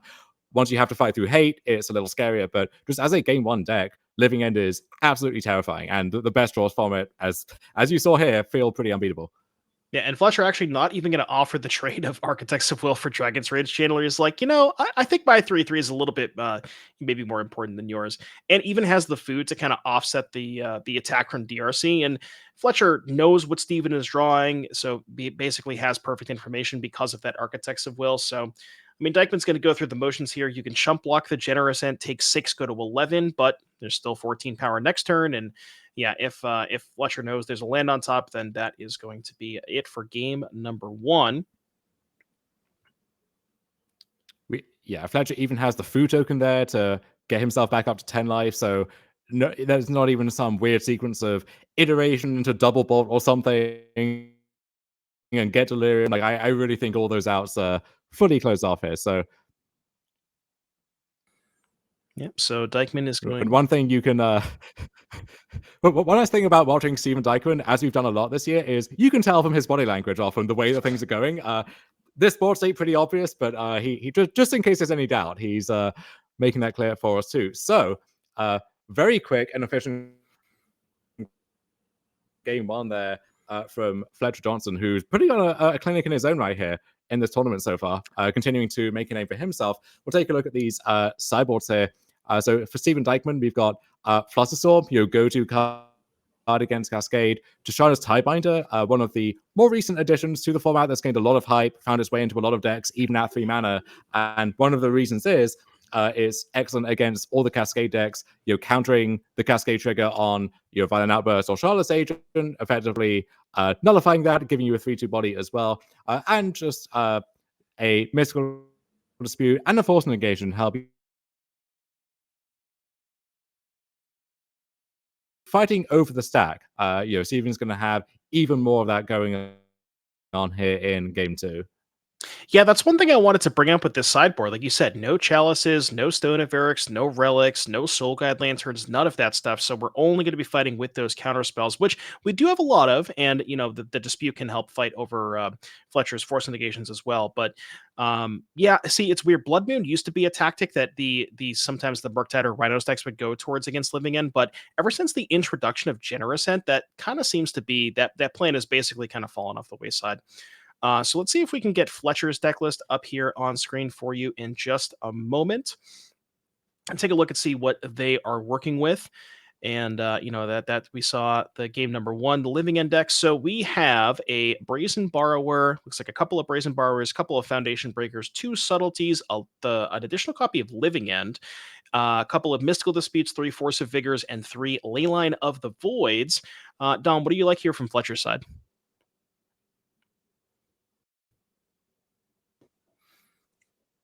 I like the Mystical Disputes first and foremost. You're going to be fighting these stack battles. It's a good way to help do that.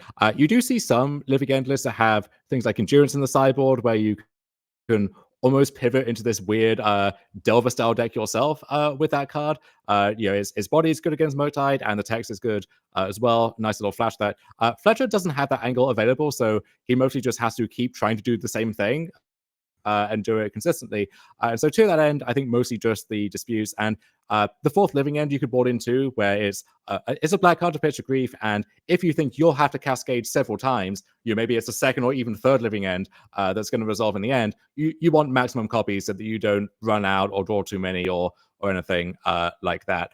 So beyond that, I mean, you could talk yourself into Leyline of the Void, maybe just keeping Dragon's Rage Chandler in check, Murktide Region, making sure they have nothing when you eventually Living End, but it's not the game ender here that it would be in the mirror, let's say, or the pivotal card it might be against something like Yawgmoth or Scam.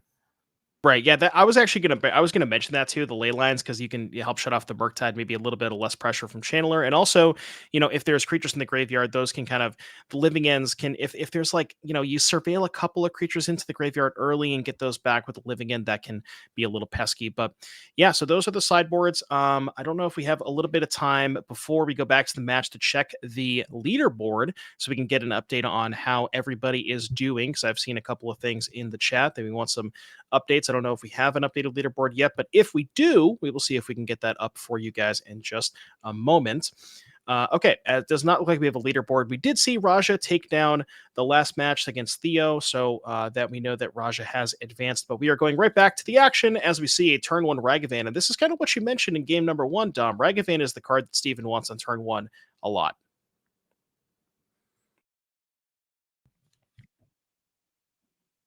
Yeah, you're not really hoping to flip great things off their deck so much the way that you can in some other matchups, but having this threat which just applies pressure and gives you the mana to pick whatever fight you need to contest, or you can play sorceries on your turn and still hold up mana for other stuff as well. Turn on Ragavan, just the absolute ideal start. Being joined here by Dragon's Rage Chandler as well, so really nice proactive start from Dykeman, and just needs to have the reactive cards to back it up. Interestingly, I still see a Lightning Bolt over there in his hand, which I would have thought, along with Unholy Heat, those would have been some of the first cards to go in favor of just all of the stuff going on in his sideboard. I guess maybe he needs to leave some amount of those cards in, and you want some ways to swat something like a Curator of Mysteries that ends up being hardcast or whatever out of the way. Yeah, I mean, looking at Steven's sideboard again, my guess is the 2 Flusterstorms, the Force, the Dispute, and the Tidebinder came in. That's 5 cuts. So we cut the 4 heats in 1 bolt. So, like you said, maybe keep a couple of bolts in. And it does, it's able to it kind of shaves. Sometimes it can shave multiple turns off the clock where you get the 3 damage in, but also you get to turn on Delirium for Channeler. So it can really, really up the pressure in in a matchup like this. And that's you want to get Fletcher as dead as quickly as possible. Don't want to give him the time to set up the graveyard and multiple counter spells. So we do see here Fletcher fetching. Say that 10 times fast. On turn number 2, getting a basic island. And we'll have to see what we want to follow up with here. Notably, Fletcher fetching in main phase now is aware of the presence of Tishana's Tidebinder. I don't know, Dom, if you've played a lot with Tidebinder, but I've gotten to stifle a couple of fetch lands, and boy, does that feel good. Yeah, once that happens to you the first time, it's always on your radar, and so you're always hyper conscious of when am I fetching, when am I doing things, and even against decks which you don't know if they're playing that card yet, or if it's in their main deck, or what have you, it's always just on your radar. You have this kind of reflex built in past a certain point. And I believe, correct me if I'm wrong, but I believe we have instant creature land right now for Dykeman, so I don't believe we have Delirium. I think the life totals might be a little off, but we can do apologize for that. But yeah, we have an attack here. Ragavan's hitting an Odawara. We're going to go end of turn, cycle a Waker, or channel cycle. I don't think it has either of those abilities, but they're basically the same thing. Discard a Waker, look at a couple of cards, going to bin the Generous Ent. Take a draw step here for Fletcher, and this is kind of the turn. This is the question of, do we start the fireworks this turn? Does Fletcher have a shard list? Do we want to wait for Violent Outburst? Is there a Grief? Is there a Force negation? And this is going to be the kind of the pivotal turn 3 where we decide. This turn could decide the game, as we see a shock here from Fletcher. Yeah, Fletcher under enough pressure that can't really wait around to pick his spot. Just kind of has to go for it. And if he wins this fight, gonna like his odds in the game itself as well. But this is going to be the hard part. Yeah, and there's living in here for Fletcher, and notably, Force of Negation cannot fight on Fletcher's turn. So this living end currently cannot be protected. There's no mana available for Fletcher to have something like a Mystical Dispute, and again, we cannot fight over this with Force of Negation. So Dykeman knows right now this specific turn his counterspells are good, or potentially we're fetching first. I wonder if this is maybe a Tishana's Tidebinder. We're fetching a tap land, which leads me to believe that we probably have a counterspell. We just want to clear the top of our deck first to make sure if we fetch end of turn, we want to keep the top card if it's good.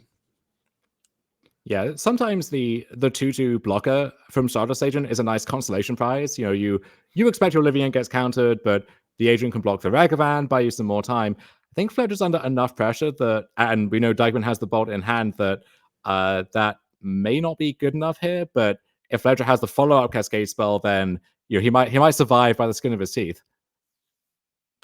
Yeah, so Dykeman lining up 2 mana. Looks like we're going to go for a counter spell. Again, Graveyard still currently land, instant, and creature. So Dykeman really wants to find that 4th type to be able to up the pressure here with Dragon's Rage Channeler.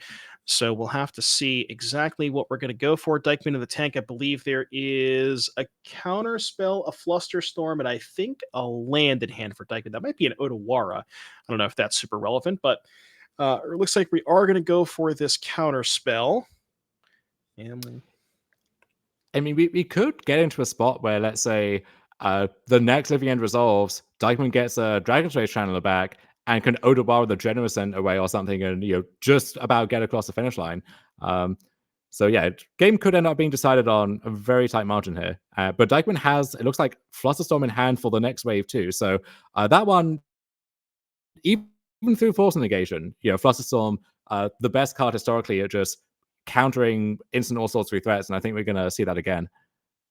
Yeah, and here's an expressive iteration. This will end up turning on the Dragon's Rage Channeler, so going to up the pressure even more with that Flusterstorm as backup for the next Cascade spell. So, things are looking pretty good here for Dykeman. Trying to see if we can get an idea of what the life totals would be. Looks like we have 2 shocks from Fletcher, 1 fetch land that's 5 damage. I think we've taken 1. We might have taken 3, 6, 7. I want to say Fletcher 7 might actually be correct. I'm not 100% positive, but 7 might actually be the correct life total. I was thinking it would be like somewhere between 7 or 9.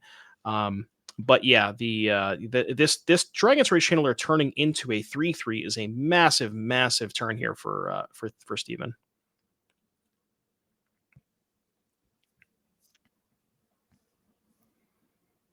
Yeah, maybe Grief is the draw that Fletcher needs at this point, just to actually deal with the Flusterstorm and then hope to win the fight through other means. Yeah, and it looks like looking at Fletcher's life pad, it does show a 7 on the left there. So I think that 7 is correct. So if Steven going to go ahead and bid a preordain, if we could find a bolt here, that's 6 damage, put Fletcher to 1, Flusterstorm the next Cascade spell, and that Channeler would be lethal next turn. So we will have to see if Steven does find the bolt here. I mean, even if not, Flusterstorm the Cascade spell, that's 2 attacks from Channeler. It might just be good enough by itself. Yeah, we mentioned probably not too many of those red removal spells still left in the deck, but once you have Channeler going severely on every spell, you're training preordains and iterations, like, even with not that many copies left, it's not hard to find one. Preordain here for Dykeman. Take a look at the top card with the Surveil. Again, I would imagine the only cards you're keeping with Surveils here from this point are probably bolts and counter spells.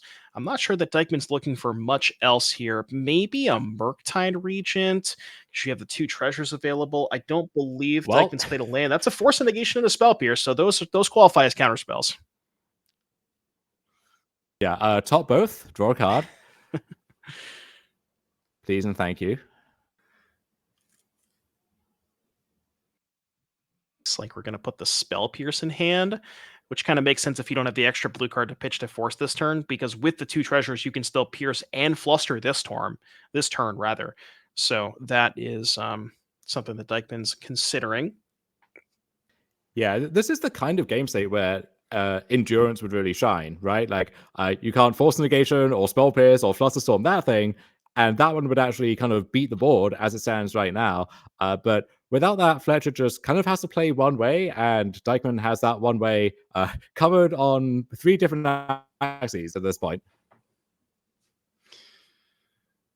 And yeah, so Dykeman just has a lot going on here. We're even going to offer the trade with the Shardless Agent. I mean, it is a forced trade here from Fletcher, so maybe potentially, I don't know if maybe Dykeman's thinking if he finds a second Ragavan next turn, get the trade out of the way now, put Fletcher to 4, counterspell the follow-up Cascade spell, and then maybe end up finding another Ragavan later on.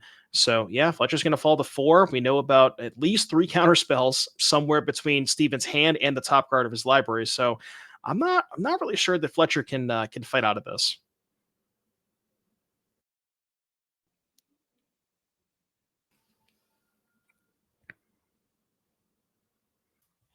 One thing that would definitely help Fletcher, it is not currently, there are none of these in Fletcher's deck list, but sometimes you see Endurance in the sideboard of Living End, and that card would be huge here as a way to, like, maybe you go for a Cascade spell, that Cascade spell gets countered, but then you can Endurance to turn off Delirium for a turn or 2.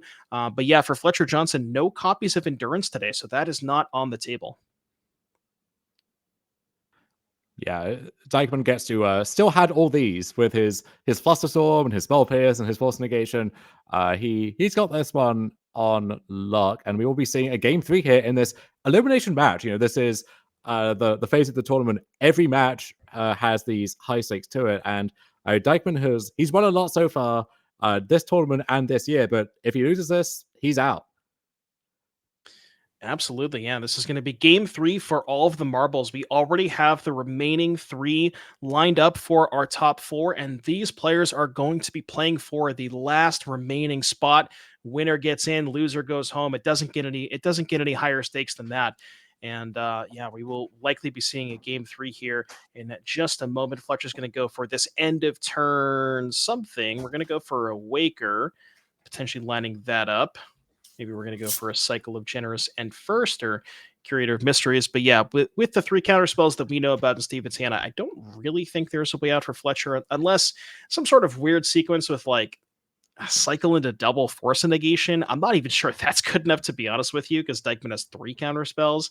So yeah, I don't think there's a way out here for Fletcher.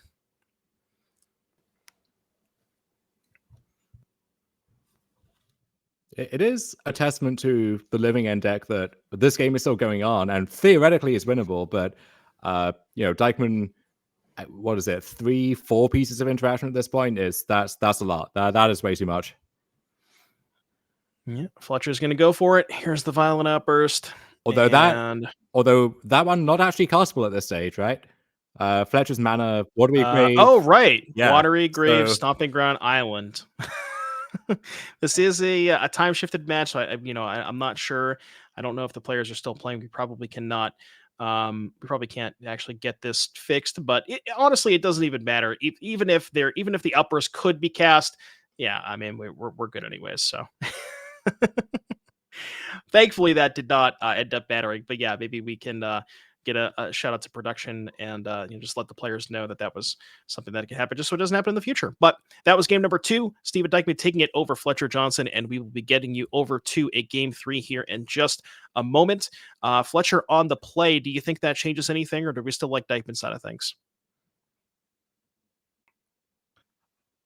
It changes a lot. I think I still like Dykeman's side with just how many pieces of interaction he has that way. But being on the play does make things a lot easier.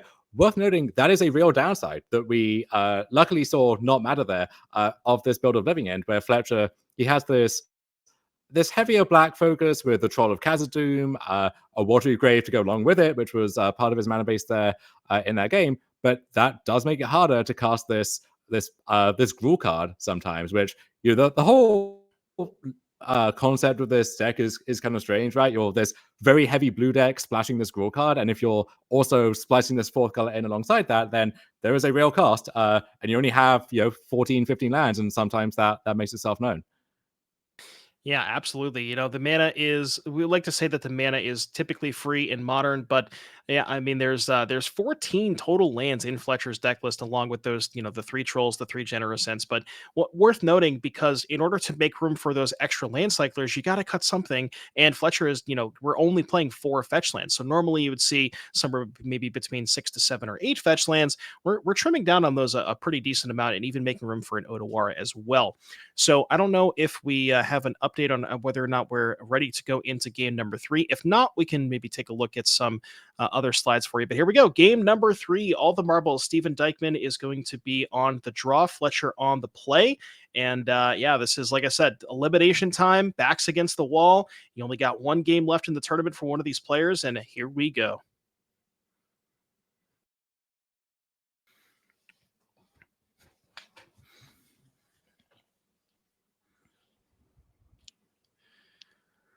Looks like Fletcher debating on whether or not we want to keep this, and maybe Fletcher already kept, and Steven is debating on our 7. I think I count 7 cards in Fletcher's hand. Looks like a Stripe Riverwinder, a Violent Outburst, a Living End. I think 2 lands, a Grief, and one other blue card that I can't quite tell. Maybe there's an Island and not a Grief. Curator. Okay. So not a bad hand here for Fletcher, and Dykeman can't quite get a good look as to what Dykeman's hand is, but I know there's a Scalding Tarn, I can tell you that much. And we're going to fire off a Preordain here first, looking for some counter spells, maybe even some pressure. Yeah, and that's a relief to see from Fletcher's side, I think. If we had another turn on Ragavan start, then that would be pretty scary. Even Dragon's Rage Channeler, not ideal, but turn on Preordain, a sign that pressure is not there yet. Maybe will come off the Preordain.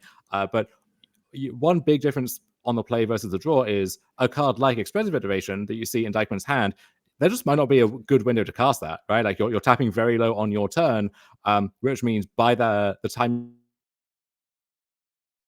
you can do that, Fletcher already has a window to go for his Cascade spell. And so that might be a turn 5, turn 6 play as compared to, on the play turn 3, maybe you have a window to fire that off.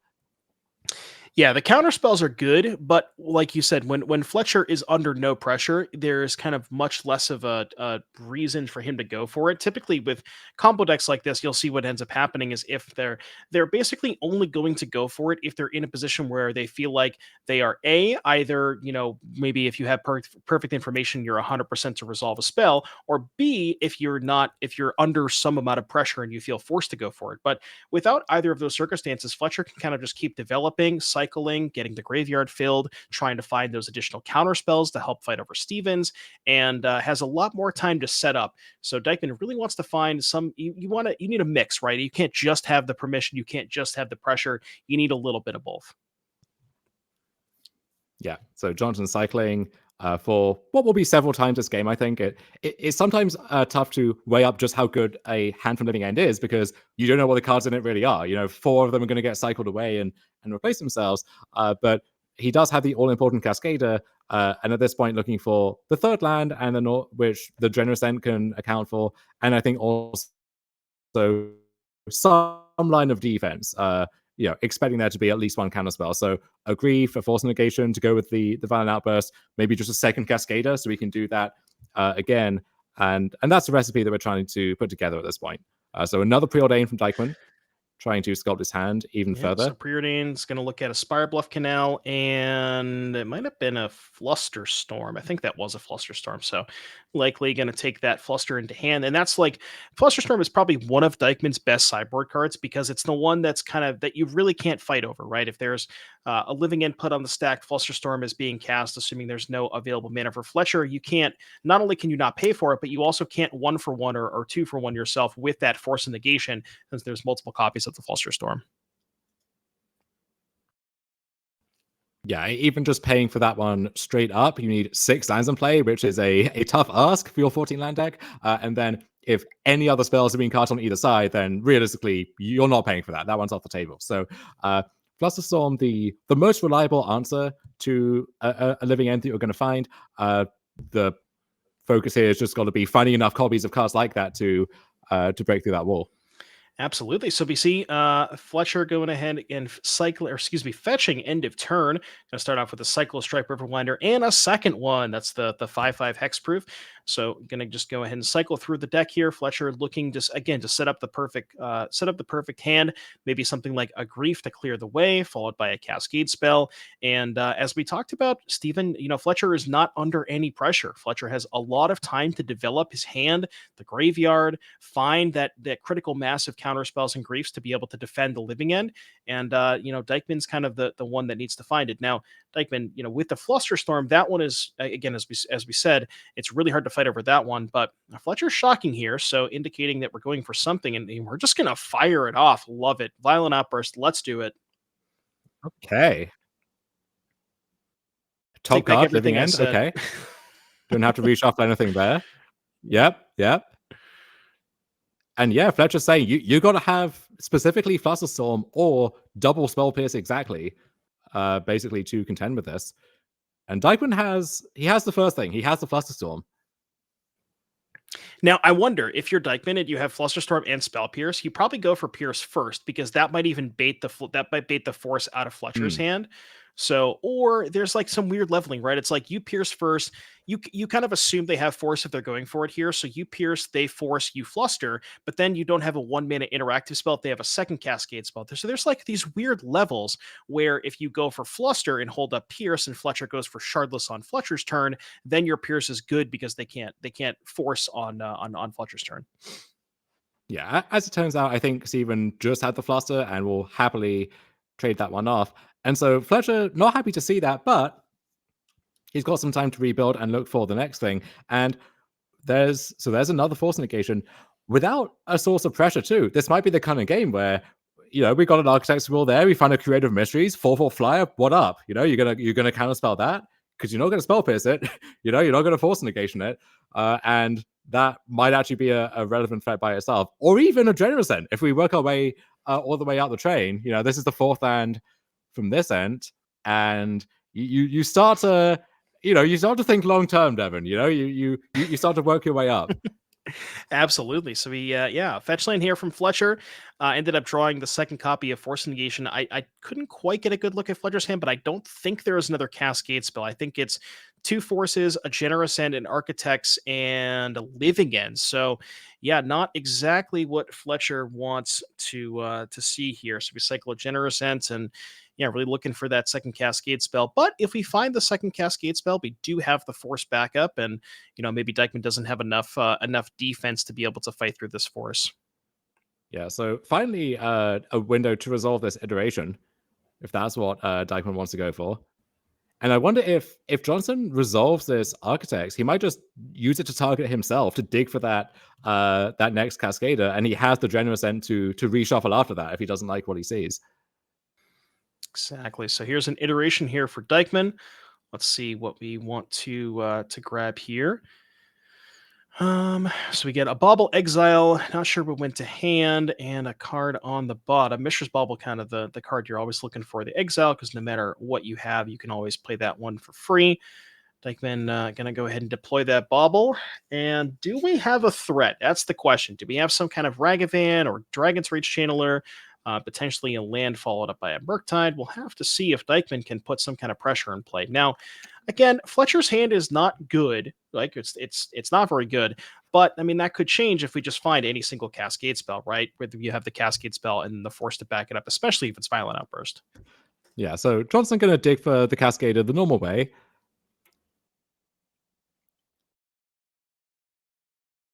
But yeah, now with 2 land cyclers as your 6 drops, there's no way to see kind of new cards really, but we are just building towards whichever of Troll or Generous End Johnson thinks is a more reliable threat. So we'll dig a Swamp out of the deck. Yeah, and another good point here, I'm not exactly sure what situations you bring in the 4th Living End against, but we've already gone through 2, right? One in Fletcher's hand, one in the graveyard, and if that 4th copy didn't come in, we only got one more bite at the apple before we just start going into just hard cast a bunch of 4-mana 4/4s. Yeah, I think this is exactly the kind of matchup that it comes in for that reason. Expecting the games to go long, expecting to have to try and cascade multiple times probably, and then if you draw one. Okay, Living End on suspend. We're doing it the hard way. I mean, you do what you got to do. We joke about it, but that one actually is pretty difficult to Flusterstorm. Like if you lead off with Fluster, Johnson can just pay at that point.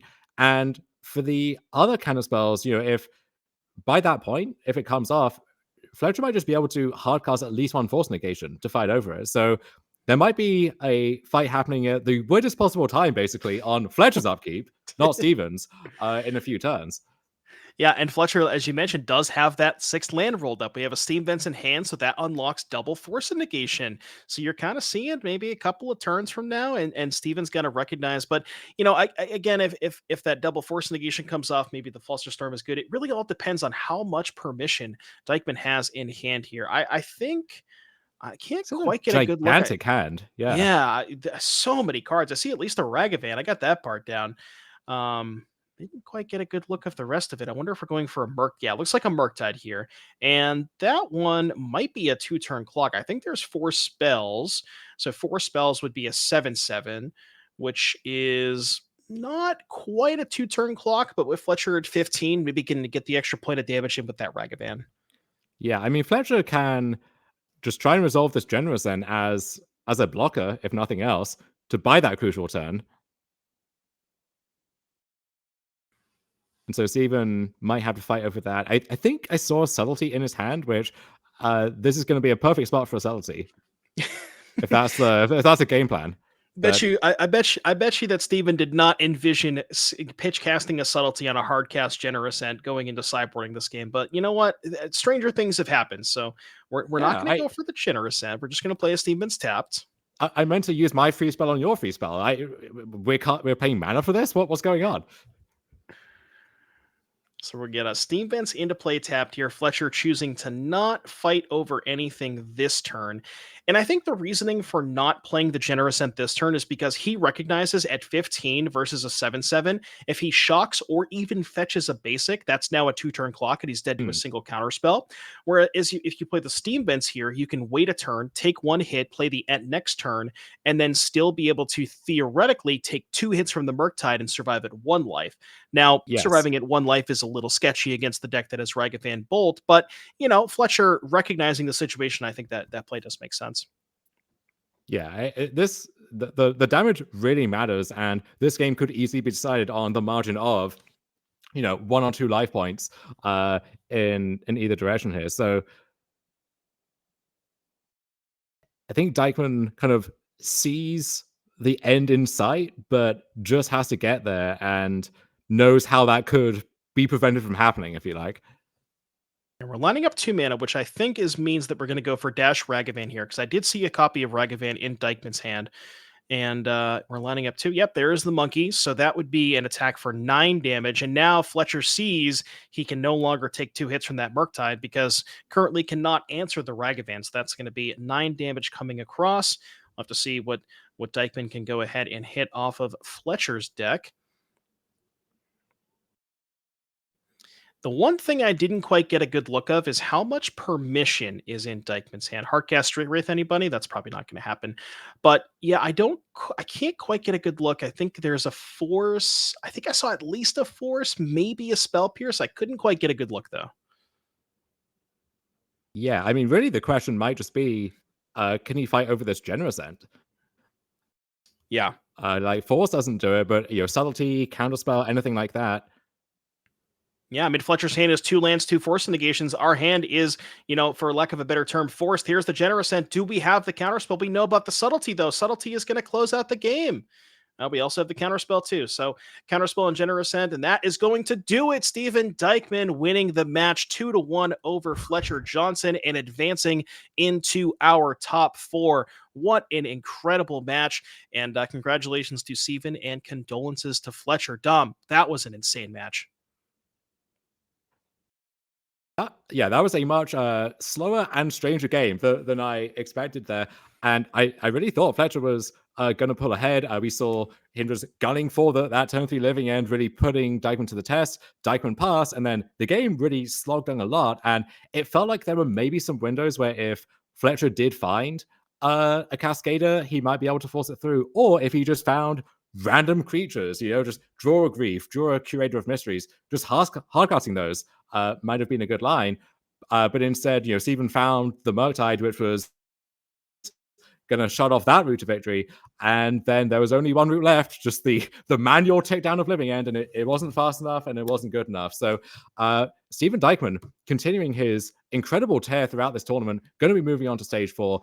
We're going to be signing off here, sending you to break. We'll be back very soon with Joe Lissette and last year's finalist, Jessie Robkin, who she knows what it's like to be in that seat, fighting it out at this stage. So they'll be taking you down the home stretch. For myself and Devin, it's been an absolute pleasure. Thank you to all of you out there for joining us here this January weekend on the NRG Series. We'll be seeing you at our tour stops coming up over the next few months, including Chicagoland. But for now, that's it from us. So don't go anywhere. This stream will be back in just a second, and we will be back in the weeks and months to come. Take care.